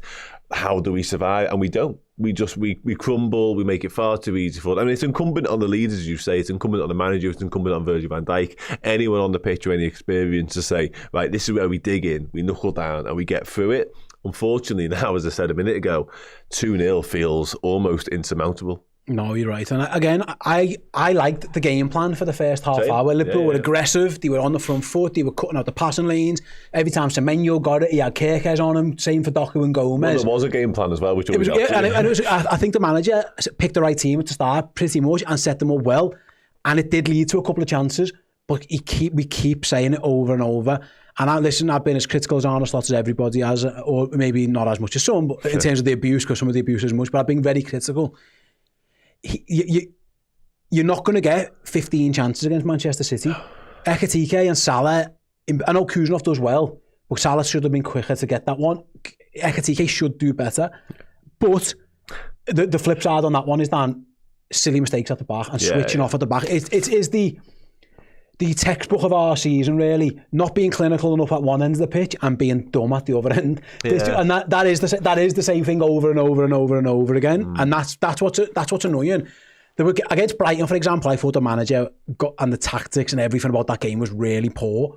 I could see the vision here and what they were trying to do, and they were getting a little bit of successes out of it. Yeah. But again, the second someone makes a mistake or something goes against them, the arse falls out of it, and now it's 2-0 and they've got a mountain to climb here. Yeah, and that's it, and that's the issue, as you say, with the Ekitike chance and indeed the Salah chance, because I think sort of in isolation, if you sort of analyse the chances, the good chances, the pair of them, don't get me wrong, you want both of them to do better in those circumstances, but you should be allowed to maybe not take them, because you'll live to fight another day and you'll get another chance down the line. The game will still be in the balance. But then when you go in at half time 2-0 down because you have shit the bed for 5 minutes, then you do look back with hindsight and go, well, that actually was almost like you had to do better. You had to score that chance because we knew what followed. So yeah, it's a frustrating one. I would just sort of group that entire half as a really frustrating, and again kind of embodies our season in many ways as well, because we're not clinical enough in one box, we do stupid daft things in the other box, and we end up coming out at half time somehow maybe not even within a sniff of getting this game back in our control, and it shouldn't be that way in terms of possession, in terms of territory. Other than that final 5-10 minutes, particularly post penalty, we were more than good enough to be in that game, and now all of a sudden I don't think we are anymore.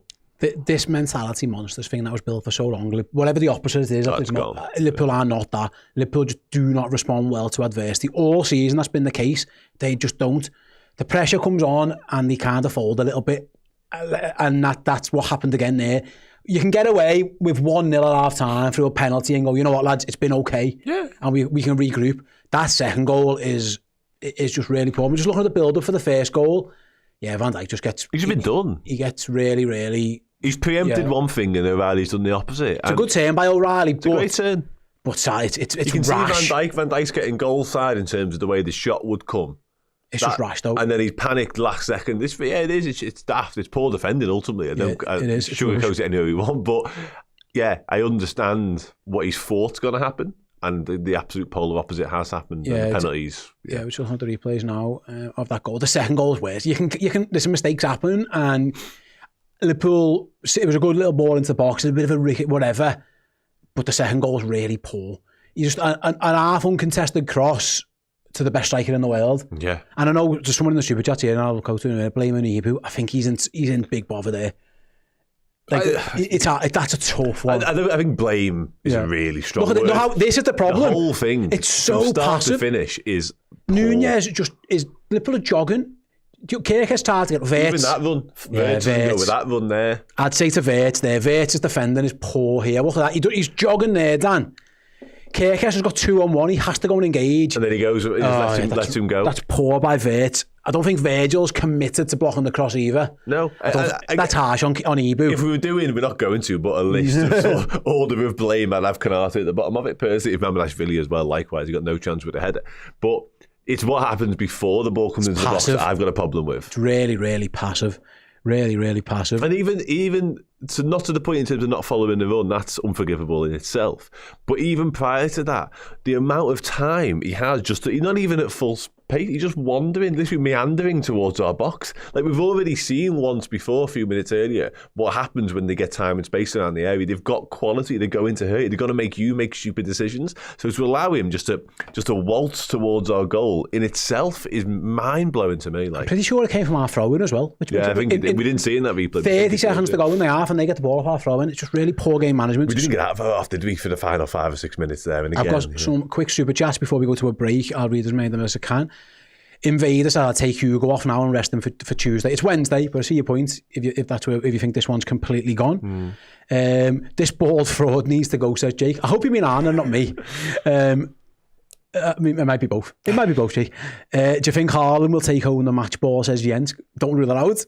There's a chance. If we're open, they can kill us. This could get embarrassing. That's the problem. Is it bad that I thought he's already got left foot header? He might be on for my first thought. Drew Markham says, tactics aside, the mentality. This seems like the mentality has gone. Is Alonso the man to get the best? Maybe. I agree with the mentality. It is gone. It's completely gone. Is it the players? Is it the manager? It's a combination of all of them. Is Alonso? I mean, maybe he would be the next manager, I guess, wouldn't he? If Liverpool made the change, I don't know. Is the honest answer. But yeah, the mentality is horrendous. It's the worst thing about that for me. Yeah, I agree with that. That Rai guy says, Lynders celebrating the bloke is dead to me.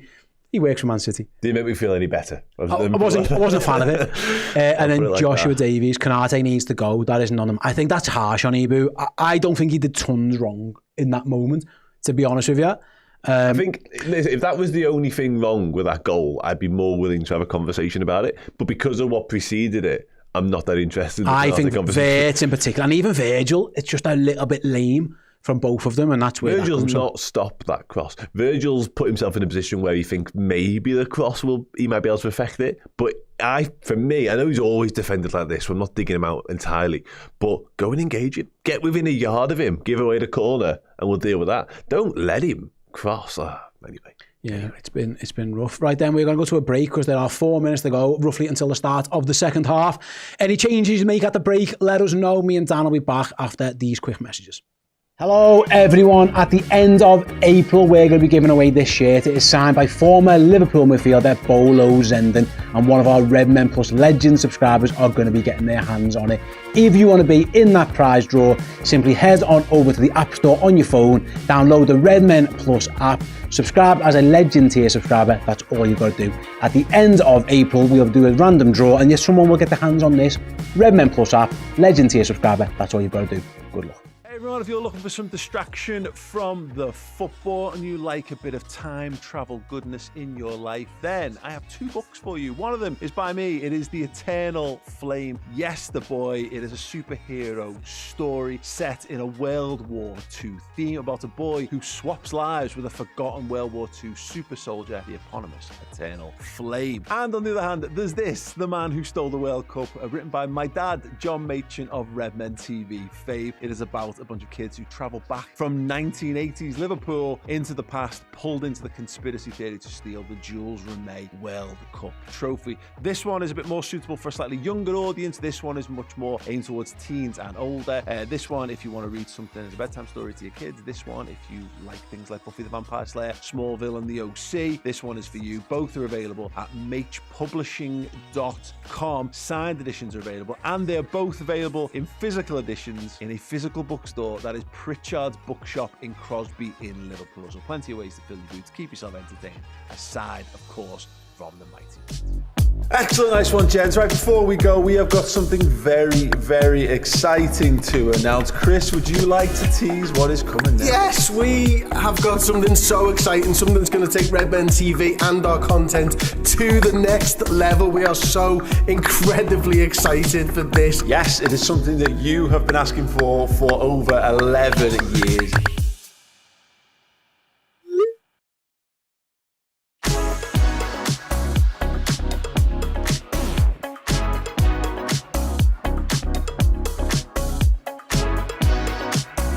Welcome to the Redmen Originals Biased Football Podcast. It is the Deep Dive. I'm joined by the man, the legend. It is the Chloe and Abby show. It's JNO Inside Time. Our survey said...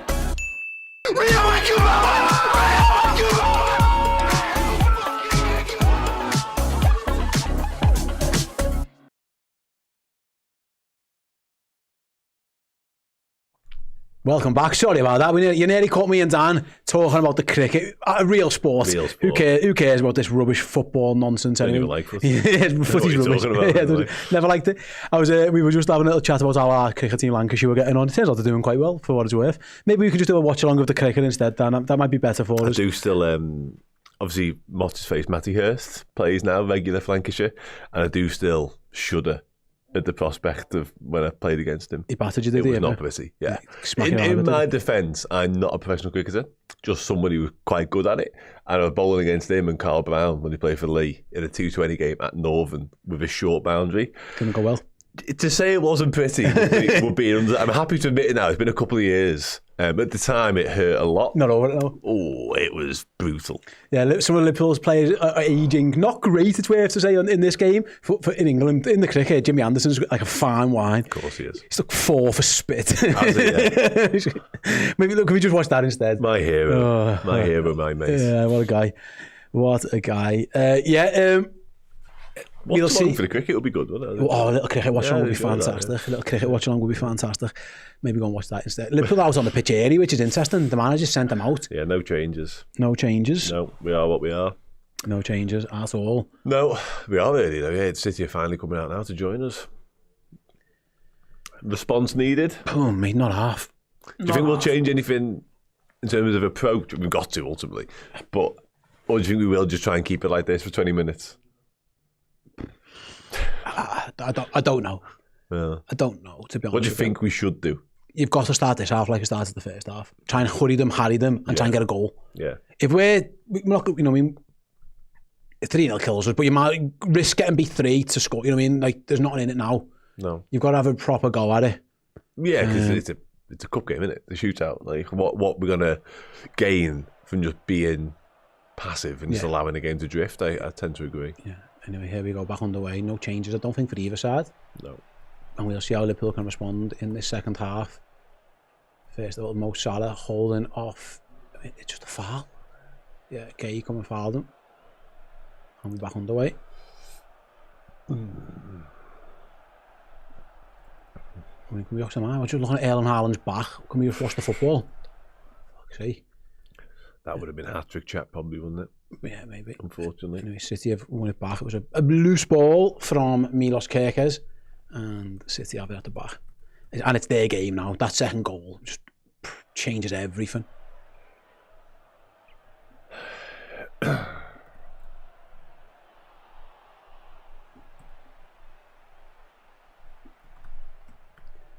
Gomez again does well against Doku, to be fair to him. Wins the throw in and takes it long down the line. Maybe. I mean, that's just a foul. Referee. It's right in front of the line. Are you messing? Literally couldn't be. How is that not a foul? I'm sorry. How is that not a foul?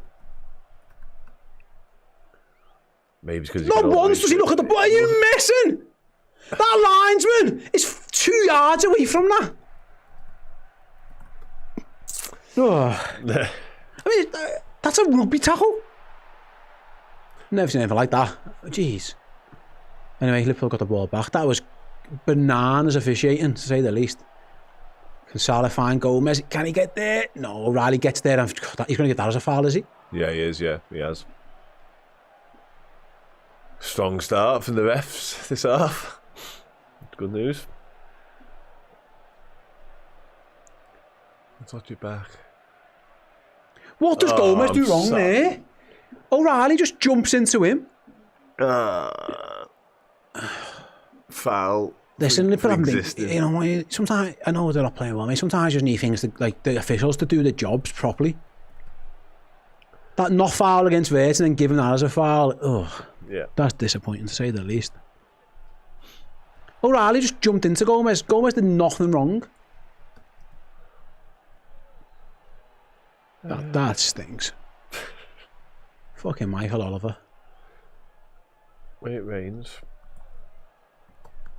You get Michael Oliver. Right then, here is Rodri back.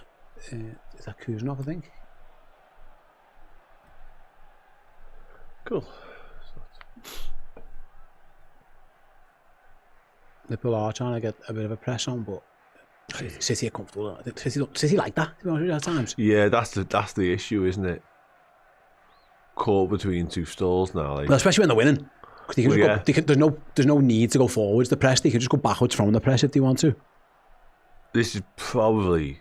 Would you say this is the worst team in the world to chase the game against? Horrendous. Yeah. Absolutely awful. Horrendous.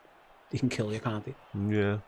Arsenal will do it differently. Arsenal try and shut up shop. Yeah, that's what I mean. And be really resolute. City can just pop it around for fun. Like this, yeah. Oh, don't mind that one, though. Yeah. Bernardo Silva with a loose one. Out of play.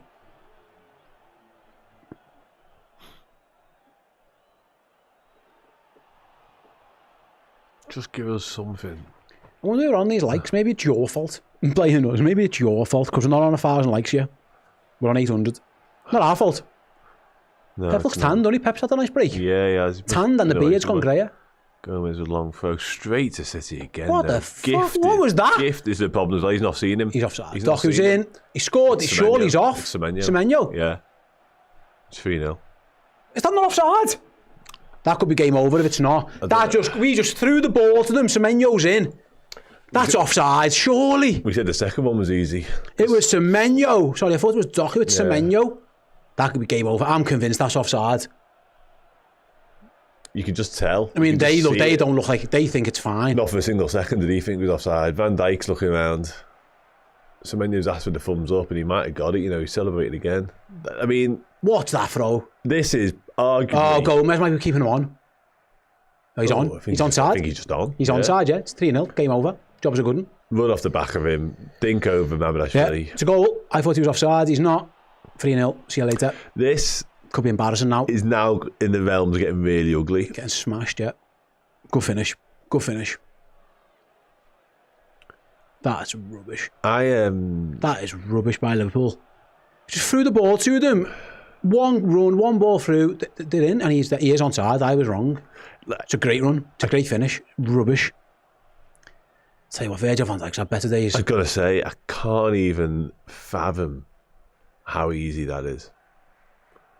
Like, that was so easy. I put on social media before, does any team respond worse to adversity than Liverpool? No. What? They've just come out for a second half. It's our throwing again. After, you'd imagine having, a bit of a set to at half time. You would imagine there would have been some words of inspiration and encouragement from somewhere, who knows where. And that's how we start the second half. Deflating, to say the least. Liverpool fans in the ground just look fed up, to be honest. Just rubbish. Yeah, this has got... Oh, what a good ball. Salah can maybe get one back early doors. He's in. He shoots. Good save by Trafford, and it's cleared. Good save, though. Yeah, it was a good save. Still think Salah caught it as nice as he would have liked, but yeah, it's a decent save. Oh, Liverpool. Liverpool. Not good. Not good at all. Nope, not good at all. As Dan says, Liverpool are right up against it now. At least the Champions League game will be easy against the lower opposition. I said it before, like the draws could not have been more unkind, could they? And I'm not making excuses for us ultimately because we need to be better, but they are. This could get ugly. We know what it is. Oh my God, who's that? Oh, he's just bolting through as well. Shaker, going to say, I thought it was fucking Silva there. Oh, dear me. Oh, I tell you, if Semenyo got his touch better, that'd have been 4. And it would be Semenyo, wouldn't it? Obviously, I don't know how linked we were or properly, but... That was excellent by Cherky. Liverpool was scrambling. They're all over the place now. The Reds have gone. Well, again, this even more so than we said previously. We're left with no choice but to try and chase it still. But then do you risk getting 4-5 by these? Gomez gives it away, and here comes Rodri. They're going to score again. They've got the entirety of the pitch to play with. I'm not surprised. Cherky, dancing, turning. They are taking the piss. And good tracking back by Curtis Jones to deny Erling Haaland his hat-trick. That's the other consideration. If they start just mocking us, Taking the piss. yeah, that doesn't reflect well either, does it? No.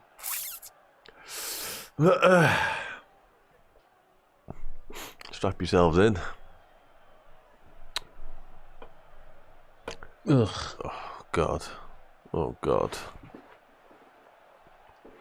He's gone for goal. From the halfway line, Mamardashvili's backpedaling. It goes over, comfortable in the end. Who was that who shot? I think it was Semenyo again. Yeah, Semenyo tried to go from his own half. It's not a bad effort. Man was fine there though, wasn't he? Yeah. He was comfortable. It's on the roof of the net in the end. But they are taking a piss a bit. So that's what I mean. And I think that Showboating a little bit. looks really, really poor on us. I know Shirky was guilty of that a couple of weeks ago when he in the final and he got a lot of backlash, but the entire team's fucking tried something audacious in the past couple of minutes here. Yeah.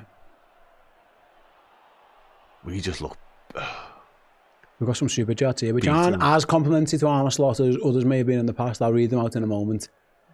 As Liverpool just knock it round the back at the moment in time. Tyrone says, I'm sorry, we were 2-0 down, and instead of making changes, he stayed with this tepid piss water lineup. We are losing already.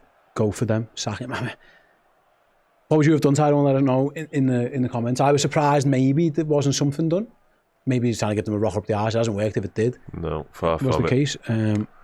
Far from it. I'll read the rest of them in a moment because we'll have a half a chance here. It's going to be Salah. Mo. He'd have been the one I took off, I said, didn't I? But good to all. Not just blaming him, by the way. He could have took any of them off, could have took a few of them off. But Salah, gilt-edged chance. That goes miles over the bar. That is poor from Mohamed Salah.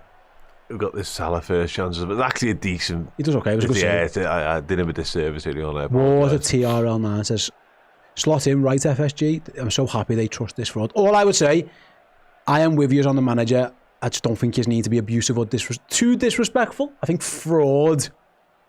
I don't like it. It's not terminology that I would use personally, but each to their own ultimately. Yeah. We are more than entitled to our opinions. Yeah.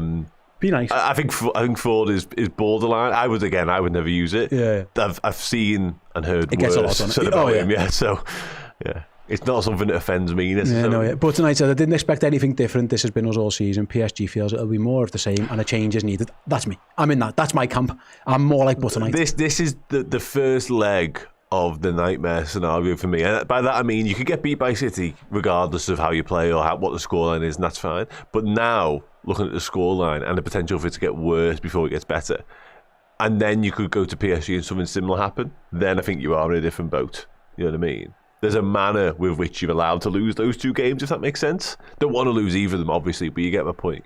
This is the first leg of the shit show. Yeah. Again, barring a miracle from this moment on, but I don't really see it happening. Yeah. No, I think it's more likely to get uglier, to be honest. No, yeah.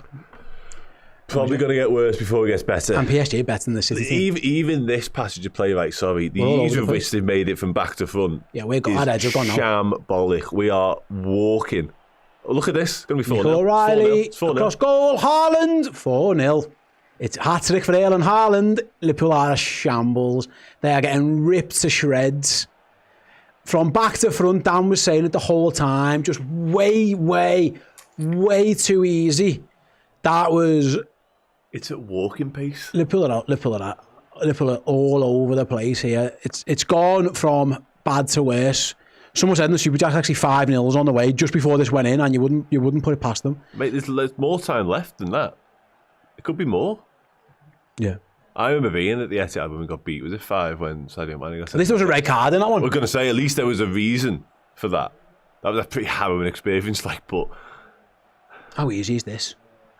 Is it Doku or Semenyo? Every bit of it, though. Look, stand off him.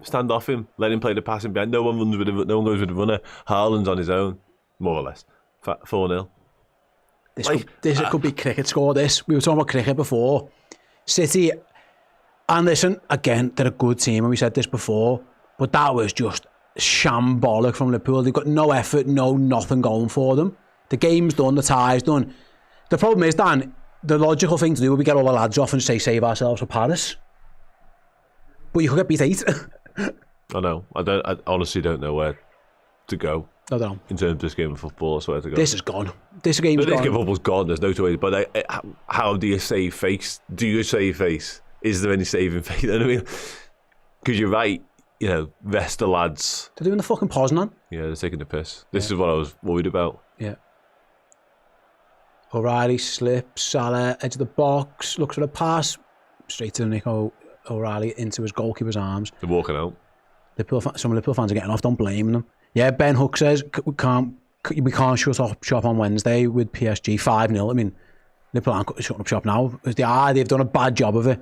And the app of everything we've seen this season, the biggest shock is that we won the league last season because we're a shambles. This has been a shambles.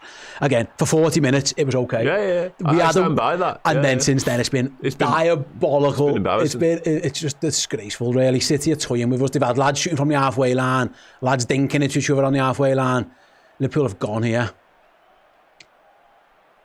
But again, we said earlier on about our mentality being fragile. Yeah. This ain't helping that. No. Here's Vert anyway. Backstick looking for Salah, easily cleared. Ahead of Wednesday, this is the worst possible preparation. Oh, it's awful. Liverpool are all over the place. They're trying to get like what would be a consolation from somewhere. Salah just gives it away. Oh, Jones has won back, to be fair to him. And Salah. And still Salah. And still Salah. And still Salah. And still Salah. And it's just cleared. Just easy, as you like in the end. Doubled up on him. It's not right, to be fair, in that moment, Salah, but look at that. It's too easy for City. Oh, they're taking the piss. Just knocking it around their own heart. At least the Szoboszlai's showing a little bit of something. Just kick him. Just fucking boot him. Still gets out. Just fucking boot him there. What are we doing? Ray says we're an absolute disgrace. Sick dog of a club. I've never heard that expression before. No, man. Dog with fleas, I've heard. Sick dog of a club. Sick dog. CJ Barber saying get him gone. Jono says don't worry though, Slot has the full backing from FSG. He's lost 15 games. But there's excuses. He will turn this around, he told us. That was the reporting today, wasn't it? Paul Joyce. Apparently he's told his friends it'll turn it around. Sure he has. Yeah, I mean, I don't know what was stopping him until this point, to be honest. Yeah, maybe he could have done that earlier. Well, then at least Milos Kerkez is trying to have a little go at it. Well, yeah, last minute or so. A few lads have had a go. They've taken it upon themselves to at least show some fight, yeah, which completely deserted them. Frimpong's going to come on. What the... Is he? All right. Did you think of someone? Why is he off the pitch? City have got games coming up and they can rest players now. They're going to take... They'll probably take Ireland off at this point, won't they? Ben Hook says this is a lose the dressing room type of performance. The performance from the second the penalty went into now, it's hard to disagree with that. No, it is. It's been a shambles. The only thing I disagree with, I think there's been, you can take your pick of them this season, to be honest. I think PSV was probably the... Yeah, this has been awful. That's a foul as well. It's okay, lads. Slot's calm after his 2 weeks off, says Hugo Ekitike. Oh, was that... Oh, because he went back on... I'm guessing actually went on holiday. To be fair, all the players were right. They did train a little bit, but you're right, it's not... Even the training clip was getting slaughtered a little bit, you see that? Everything's a shambles in it. When it rains, it pours. City are about to bring on 2 subs. It was Doku going off. Yeah. Savinho, I think that is, coming on. I think it is. And then Rodri, yeah. You can take him. Booked, hasn't he, as well, so. He goes off. Nico Gonzalez. See Siggy, maybe getting spanked 7 or 8 will expedite Slot's exit. Listen, mate, from what we're led to believe, that isn't on the card yet. But you're right, potentially. I don't know what they're thinking. The noise is coming out is that isn't going to happen. But I do think there'd be extremes. Listen, whether it be this game itself, if the scoreline was to get as ugly as that, maybe. I think more, it's kind of what I referenced a minute ago. They're not going to sack him before a Champions League quarter-final on Wednesday. That just isn't going to happen. I think... I've been saying for a while, I think Liverpool needed to change the manager. They should have done it. I agree with they should have done it. I got there after the Bournemouth game, but there's been times before that for a lot of people. But they're not going to. I just don't think they're going to. For me, this is... it sounds like I'm wishing it into existence. I'm not. This is part 1 of the scenario that conspires to have that happen. Yeah. A drubbing by these, similar midweek, and then maybe even not beating Fulham. And that might be far too much for some of you, but that's all I can really see. I agree with the sentiment. I think they should change the manager. I've been saying it for a while. I just don't think they're going to. Oh, got away with that as well. Poor decision. At least we bottomed out right, says Ben. Or the pad, I mean. Oh yeah, that's the... Anyway, welcome back to it, because Liverpool have actually got the ball in their box. Ekatike goes down. Penalty. Oh yeah. Come back, son! Come back, son! Don't know why he's celebrating that. Like, Has he give a goal kick? No, he's giving a penalty. I'm certain of it. I think he's give a goal kick, then. Well, it is a penalty. What's he give there? I'm sure he's giving a penalty. He's semi-celebrating it, which was bizarre. He has give a penalty, yeah. I thought, because he high-fived his mate, I thought he'd give a goal kick there. Well. Mo Salah gets a pen. Comebacks on, boys. I find it hard to be inspired by this. But anyway, let's go. Mo Salah. I can tell exactly what's going to happen here based on this game and this season. Yeah, don't do that. Don't do that. Mo Salah loves a goal against Manchester City. It'd be something, won't it? Even on a personal level, if he does score it. Salah versus Trafford. Mohamed Salah. Told you. Fucking told you. Told you. That's the game. Like that's this season. He missed. He saved it. Wasn't even... It was obvious. He was never scoring that pen. He was never scoring that. That was never going in. There wasn't a second in my mind where I thought that penalty was going in that goal. Did you have it was just obvious. It was just obvious. This is the way this game and this season's going. He was never scoring that penalty. And they're going to go up to the other end and score in a minute. Yeah. He was just never going to score that. In hindsight, you're absolutely spot on. My hope was born out of him. Just being him. Yeah. Than Liverpool. I wanted that for Salah more than I wanted it for Liverpool. You know what I mean? Like, we are getting back into this game. That's done. I just wanted him to have a moment. Foolishly. It was a comfortable save, really. It wasn't the best penalty. It was good height for a keeper, wasn't it? It was a good height for a keeper. It's not even Donnarumma.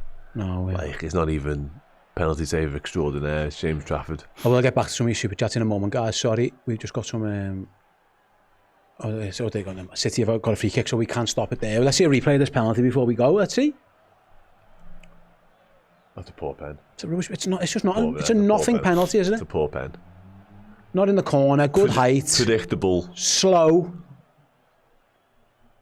He's gone early as well. The goalkeeper, he knew. Yeah. Comfortable save. That just telegraphed it a little bit, I think. It's apologies, I've got your name wrong here. It's Norocco. Apologies, I can't read that username out. From mentality to monsters to this under Slot watch. That's my biggest criticism, actually. The mentality is a shambles of this team.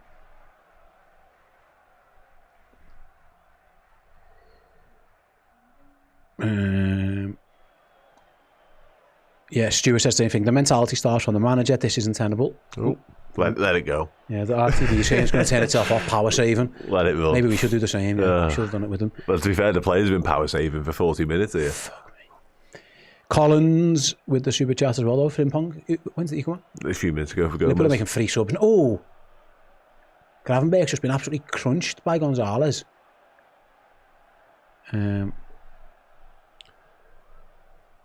Liverpool saving Joey's legs already. They're going to bring Gakpo, Rio and McAllister on. Yeah. Is that to change the game or is that to save legs for Wednesday? Saving legs, yeah. Saving legs, minutes and some others. That should be a booking as well. Yeah, Bernardo Silva going to get a yellow for that one.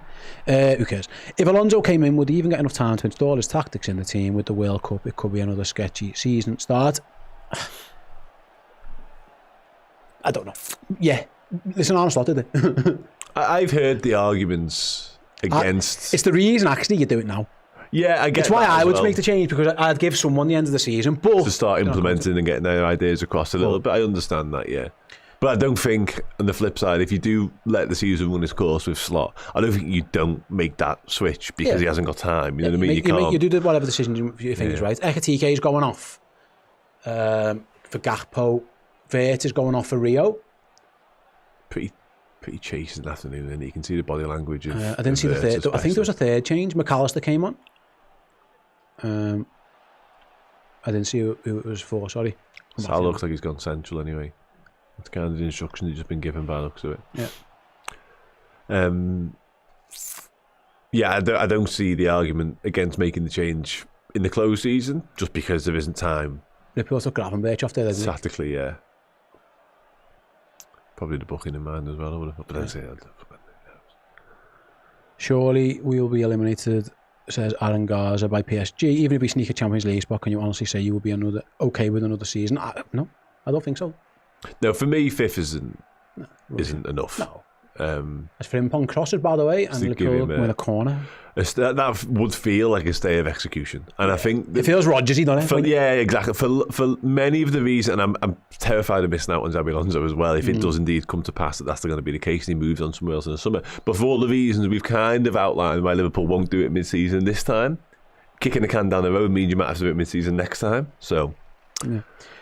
Ray Zara, a sick dog. This club is dying with a whimper. I mean, I think that's a bit dramatic. The club's dying. I think they're having a shite season, pal. I don't think this is terminal for Liverpool for the next 20 years. No. As City clear the corner and look to counter. Brilliant by Savino. He's just took the piss. Yeah, literally. And it could be 5. Haaland doesn't get in. Numbers back. Kanate got there. But they do need to get it right. Oh yeah, it's a fucking horrendous. It's a Liverpool shite.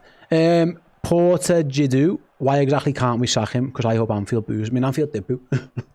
Still didn't sack him. No. It's interesting. Did you see what Gerrard was saying about sort of once the fan opinion has sort of gone one way, it's very hard to just transform that and turn it around. And he's right. I don't disagree with him at all. No, but even that with FSG and the noise is coming out that they are going to back him and he is still the guy. Like, it's going to take a hell of a lot. Give Fitz as Slot's low Slot's excuse was the low block on the counter. Like, City haven't done that to us, to be fair. No. There hasn't been much of that, you're right. Receding hairline, nice name. Having a go. I mean, what's it got to do with us? Having a go to us? Please use the Red Men channel to make a statement to stop this Slot rot, or tweet stating you want Slot gone now and not after this. I mean, they're not going to get it out. What fucking difference is that going to make? Like, Red Men isn't a person. We say this all the time. We will each make our own comments on our individual videos. I've made mine clear. Dan's made his, Chris has made his, Chloe's made his. Every person gets their own. This idea that Red Men is one person, that's just bollocks. I don't think Liverpool will listen. Everyone knows everyone's opinions, pal. I think just relax. I think if you did want sort of an overall Red Men statement, not that I'm doing it, but I think the majority of us nailed our colours to the he's not the man for the job mast. Yeah. Just James says, let's be honest, Slot had Klopp's team. This team is crap. I can't believe I turned off a Liverpool match to play my Xbox. I have you on Google. Hello. Hey Alexa, play a happy song. Cheer everyone up. Let me know if that worked for you, anyone, guys. It's not my fucking fault if that Liverpool shit. I'm doing my best. For what it's worth, this job's much more enjoyable when we're good. Yeah. I've made my feelings clear a million times. I think everyone said it. We had it on shows, had it on podcasts, had it on all kinds of statements. It made no blind difference, trust me. No. If it did make a difference, I think 4 people have said the same thing in the last few weeks. No, 5 more. I think John Machin said it. I think Ian Young said it. I'm trying to think who else on the shows has said something similar on camera, really. Ben definitely said it. As Gakpo crosses, it's just a fucking training match now, isn't it? Yeah. We are just literally waiting. We're a shambles. We're an absolute shambles. We're put out of our misery at this point. Even I said earlier on, like, and I stand by it in terms of, you know, wanting just to get behind the team every single match, and obviously we'll continue to do that regardless of who's the manager, but sitting here watching this is tough. Like, really tough. Because I don't recognise any of it. Doesn't inspire me, not enjoying it. Like, we are using Rio from the right, which is a thing. Rio and Frimpong is a fun right hand side, I'll give us that.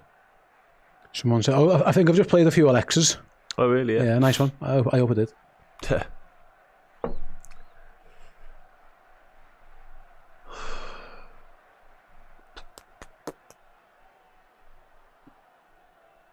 Oh, this is like a procession to getting beat. It's like fucking being on death row, isn't it? Yeah, just waiting. Not even had a good meal. No. Not even got that bit of enjoyment out of it. They brought Phil Foden as well, didn't you know, did that?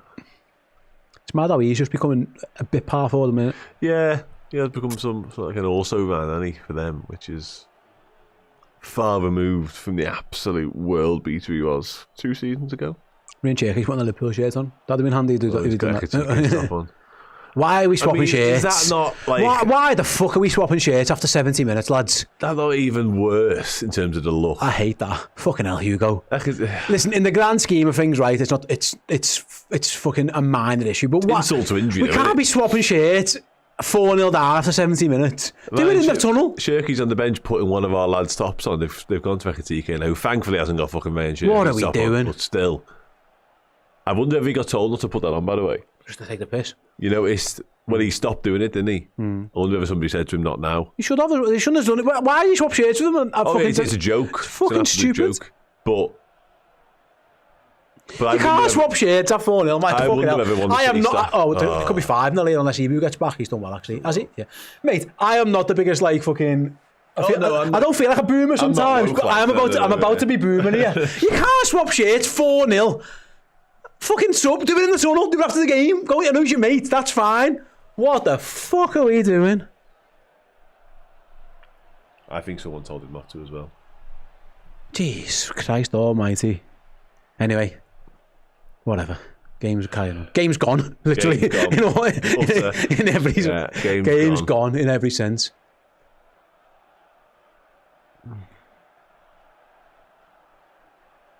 All the other games are boring today as well, aren't they? You know what I said? This isn't that surprising as well. Well, no. I was more surprised by the first half an hour. I was like, oh, hello. And then, yeah, no. Yeah, I was encouraged by the first half an hour. And I don't think I was surprised, because I always enter any game, even ones as daunting as this, hoping and believing that will produce something in terms of performance. It's hope, isn't it? Yeah, it is. No, it is. So maybe there was an element of surprise that we actually managed to execute a lot of it for half an hour. But yeah, Sean. But again, I come back. Yeah, I was so. Nearly because I was so hopeful that we would produce a performance. Now watching us just get bopped around the park at 4-0 doesn't. Because there's been times feel good. I need to be careful. I need to wear this carefully, because sometimes I'm a bit rubbish at this kind of stuff. I had no issue with the start and 11. As McAllister shoots from distance, spilled by Trafford these days. I had no issue with the starting 11. Yeah. And I enjoyed the game plan for the first half hour. Yeah. It was let down by a little bit of poor finishing. However, what is, I don't know, most concerning is the right word, or what, or maybe it's one of them numerous issues in terms of the concerns, is how we folded that 1-0. Yeah. Just completely, the arse fell out of it. Yeah.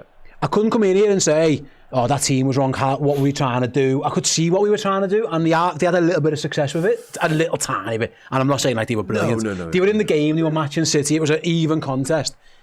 Van Dijk makes a stinker error. The whole team the arse shouldn't fall out of it. No.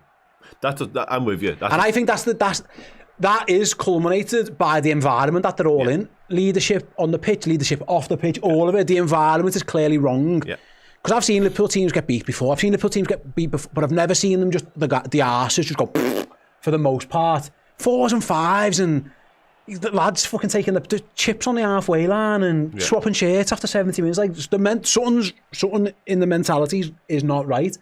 And obviously, you've got to say, is Arne Slot the man to change that? Because if he was, we'd have had an example of it by now. Yeah. I've seen Liverpool teams under Jurgen Klopp get beat handily, but I've never felt like they've just completely shit the bed. No, I agree. And that's unfortunately how this feels. I'm with you entirely. It's unforgivable, that element of this Liverpool side right now. The fact that we've said it a couple of times already, but when they are faced with any level of adversity, they just don't know how to react, don't know how to respond. And this has been that in a nutshell. And again, it's made all the worse by the fact we were competing for half an hour, 35 minutes. And then the second something doesn't go our way, we're done. Yeah. The game's over. And that just cannot be the case. And that stems from the manager for me. Yeah. Liverpool brought on Kaiser for Salah, by the way. Yeah. Don't worry about it, lads. Feddy's going to score 4. And that's been one of my biggest criticisms of the manager, full stop, actually. I've kind of said it, I think tactically, and listen, there have been massive question marks around some of the decision-making when it comes to that as well, of course I have. But I don't really buy into that argument quite so much. I think in terms of his tactical acumen as a manager, he's probably in around the level required, but I'm not sure he inspires. I'm not sure. And I think Carragher was quite vocal on this week in terms of like, we're longing for this mythical unicorn of a manager that Jurgen Klopp is. And I know that's gone. As much as I would have loved to have had it back, especially last weekend when he was back in town.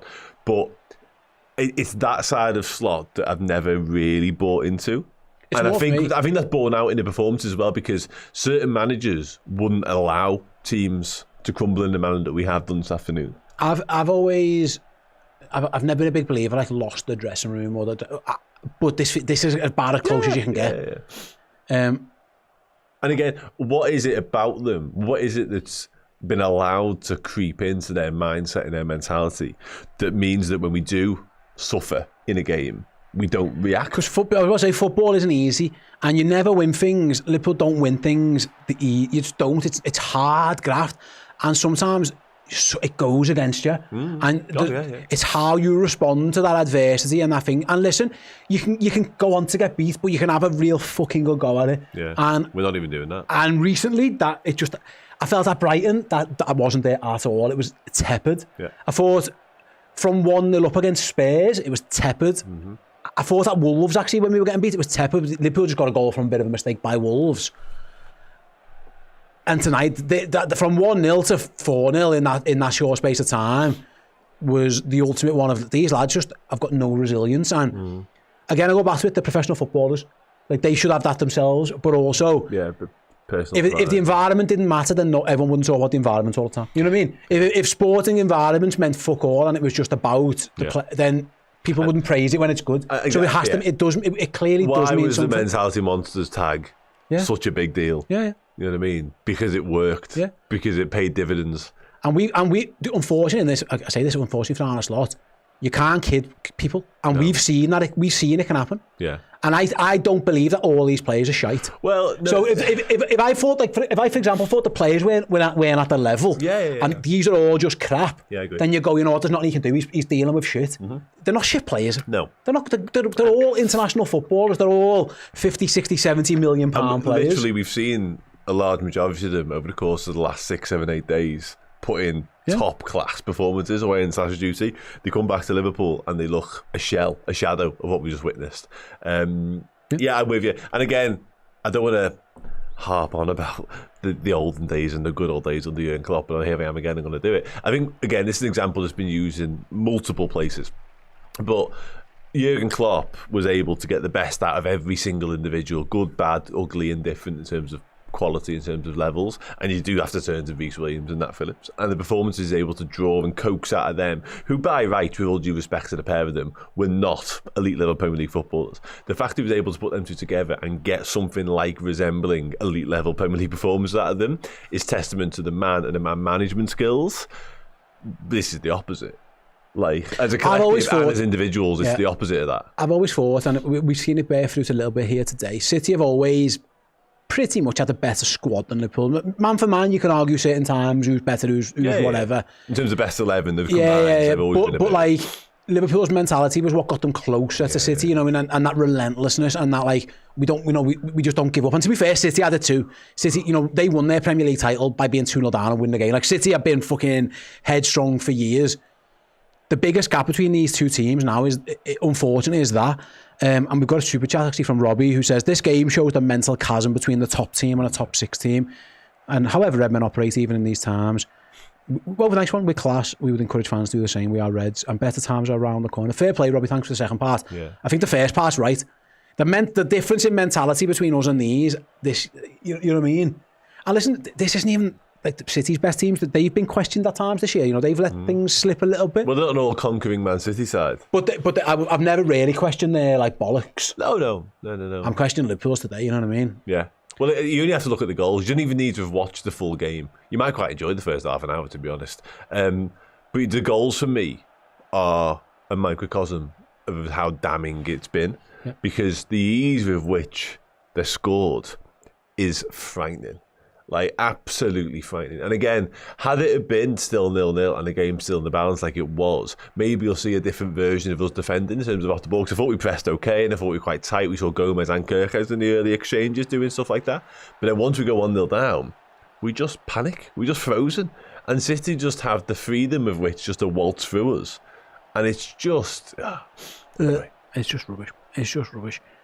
I see. Andy App says, Steve told Alexa to play a happy song. It started playing Sacked in the morning. Ray Zara, bunch of millionaire losers. They're out of touch. And then he goes on to say the players need to refund the fans. Deeply ashamed today. Thank you, James, for your donation as well. There wasn't a super chat with it, but I appreciate that one. And Mighty Quinn. Hope you're doing well, Quinn, all things considered. The good news is it's 2:20 Sunday morning here in New Zealand, so the Easter Bunny will be visiting me before you. So I've got that going for me. Go and comfort yourself to whatever you need to do there, Quinn. This is crap, lad. Honestly, the game's been going on for half an hour. We haven't really commentated on it, but nothing's happened. Since Mo's penalty, it's just been a training game for City. The Liverpool away end's empty. I'm not sure who they're going to go and clap. I'm going to ask you this, Dan. Go on, can't wait. Let's just look at this first, because City might score 5 here. To give it away. I feel sorry for Mamardashvili, by the way. Liverpool get beat a lot when he didn't goal. I don't think he's done too much wrong either. Another 4 in today. All the talk all week has been Liverpool are sticking with Arne Slot. Mm-hmm. Does this change things? Obviously, it doesn't change anything for us, because I think we've all nailed our colours to the match that we're nailed to. Do you think this changes anything in their minds, whether it be Michael Edwards, Richard Hughes, whoever makes these decisions? I'm not 100% sure whose job it is to hire. I'm guessing it's Richard Hughes' job, but I might not be completely right about that one. Do you think this changes anything in their minds? If it doesn't, it should. And I think it probably will, if I'm being brutally honest. Because, again, I think it's the manner of the defeat. It's very tepid, isn't it? It's very poor. And I think they're not unaware of the noise and the mood around Arne Slot. Clearly, they're not stupid. They'll have the finger on the pulse when it comes to how Liverpool fans are feeling, and it's been evidenced by the walkout, essentially, of the City away end today. So I think this will change their feelings around it. It won't mean they act. I'm pretty certain of that. I don't think we'll see any action between now and Wednesday. What it will mean, I believe, is that he's got less rope with which to play with. I think another similar defeat on Wednesday night, and then you probably are having that conversation. It's just the ill feeling around this football club in less than a year. It's going to get worse and worse and worse. Well, even like the ticket price thing and the protesting and it's just everything. It just feels like at this moment in time they could probably do a distraction that away from this. How quickly Liverpool just it's got to. But there's question marks around. I mentioned this on our journey this week. Obviously, because you're off, I was with Paul. Like, there's question marks around every single department of Liverpool at the minute. Obviously, the managerial situation is probably the most high-profile one, but there's topic of conversation around Richard Hughes, whether he's going to be here for the long term. Michael Edwards is seemingly now not quite as settled as he once was because of the abandonment of the multi-club situation. So the entire structure of Liverpool suddenly feels on unsteady ground. Yeah. So yeah, it means that there's plenty to talk about, I guess, which is something. It means it's going to be another busy summer in some way, shape or form, but unfortunately not much of it is positive. Fucking rubbish, isn't it? But yeah, I've kind of... I hate to break it to you guys, but I don't think Liverpool scoring 4 in the next 5 minutes. No. I've kind of made up this make-believe scenario in my head, heading into this sort of run of fixtures now, this fortnight, if you like, and it started with this, an absolute going over by Man City. And I think I'm really and ahhing about how damaging a one against PSG would be, because at what point are we completely not in that tie anymore? Is it 3-0? Might be now. Could be now. Yeah. But I mean, if it was to end 3-0 in Paris, is that enough following this, you know? Well, the difference was, right, it was 3-0 against Barcelona all those years ago. Yeah. And I had half, I must admit, I think most people have given up, but there was always hope. There's I've got no, and that's what's the most annoying thing about this. I said yesterday on the build-up show, I think we're probably going to lose today. And that's rubbish when you say that. Yeah. By the way, I've said, I've predicted Jurgen Klopp's Liverpool to lose at City in the past. And it was more, I think they'll just edge it at this stadium, which is what they do. But I just felt today, it was really, and that's why I was so surprised and quite happy with the first half hour. I was like, like, this is interesting, because I had half expected us to get battered. I think producer Owen... I hope the kills you. Producer Owen can kind of hopefully attest to it later. He said to me, what do you think? And I was like, I think we're probably going to get beat like 4-0. And but then after half an hour, if you told me that, I was like, oh my God, no, I think we might get something here. And then... Again, foolishly, maybe it was because of the break and the fact that I had a little bit of respite from this Liverpool side. I came into today thinking, right, now Now let's see. I'd made me peace with the manager situation. I'd made me peace with what had gone before in terms of the dire run of results and performances, and the fact we weren't pretty to watch. So now I'm sat here almost lamenting myself for even having the audacity to think that we might be able to produce something today. Stinks, isn't it? It's bad. Yeah, it's bad. I just wonder whether Liverpool might give him the entire season, come hell or high water. He might be our manager until the very, very end. Who knows?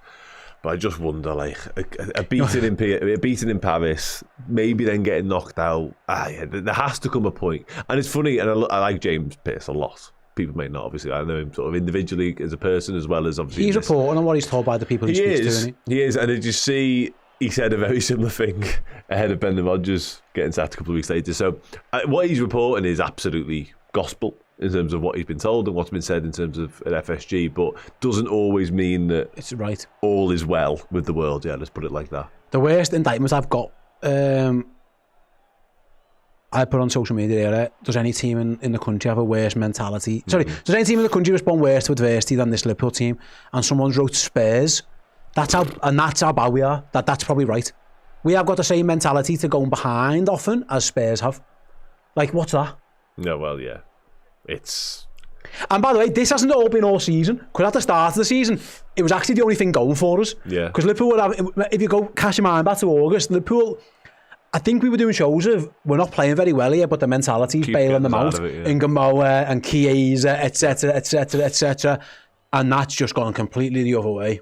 And again, this is yet another example of us. But this is worse, Dan, because the mentality monster, sorry to interrupt you, the mentality monster stuff I've been talking about most of this season was like conceding last minute winners, last minute goals, minute, what's the word, last minute losers or last minute equalisers, I'm not sure what the word is there, losers, but you get my point. This is way worse than that. This is, we've crumbled from 1-0 to 4-0 in about 20 minutes. Thrown the towel in at the first sign. It did feel like that, didn't it? Yeah. Thrown the towel at the first sign of any... That third goal just before the break. Setback. Oh my gosh. The third and fourth goals were just horrendous. It looked like lads didn't care. Even the second goal, mate. But again, some of the... Sorry to keep bringing up sort of the reporting around it, but obviously we had the Paul Joyce stuff from earlier in the week saying like, Arne Slot's convinced he can turn this around. I'm sure he is. Well, go on then. No one else is, yeah. You know what I mean? But they think it's more to do with the squad, I'm guessing, was those reports. But it'd not be funny. This squad is capable of so much better than what we've just seen. This squad is not what we've just served up here. Because again, we come back to it, we keep banging on about the mentality of it. That is a fundamental problem that's full-time domino. Talking about getting put out of your misery, dear me, that full-time whistle could not have took longer to come. I didn't even see 90 come up, to be honest. The full-time whistle. I feel like he's blown up earlier. Full-time whistle's gone. From the AFCON a couple of years ago, used to fucking blow up at 81 minutes. Yeah, absolutely. Sack him and give us hope, says Jack, against PSG. And then Hugo Ekitike says, can Ekitike not actually play a full 90 by April? I mean, today, mate, to be honest, I think it was more just getting off the pitch. That's probably a wider issue, to be fair. But yeah, that game had gone. Yeah. So that is it. That was absolutely turgid. Liverpool out of the FA Cup, beaten convincingly in the end 4-0 by Manchester City. We usually have to do Ousmane of the match. I'm just going to give it to Erling Haaland. I can't. I usually ask out a Liverpool player. Erling can have that one on us because I'm not even attempting to do that one. Yeah, keep an eye out. Chloe's reaction from the stadium. Me and Dan have got some reactions on YouTube as well. Go and download the app. You can get it all in there. As City unveil their Wembley again banner. Fucking embarrassing now for Liverpool. We're going to do the player ranking show later as well, which could be equally as torturous. If you want to go and vote on that one, go and get yourselves involved down at on the social accounts. Go and download the app. We will, I promise you, as part of that player ranking show, we're definitely going to have more conversations around the manager in his position to start with, because I think it would be unwise to do so. I have not much to say about that, unfortunately. Like, Liverpool are a mess. We're trying our best there to try and bring as much of the coverage and be where we are, but we're supporters too. We're feeling it just as much as you. It's absolutely grim at the moment in time. Hopefully, like that stupid chap said before, there might be better times to come, but it might take a while to get there, because Liverpool, Yeah, that was pretty rubbish. Thanks everyone for joining us. Hopefully we made it a little bit better than ultimately it could have been without us. But yeah, if it didn't, then I can only apologise. Thanks for watching. Yeah, thanks from me and Dan, and yeah, catch us on all the rest of the content later because it's going to be spicy. See you in a bit.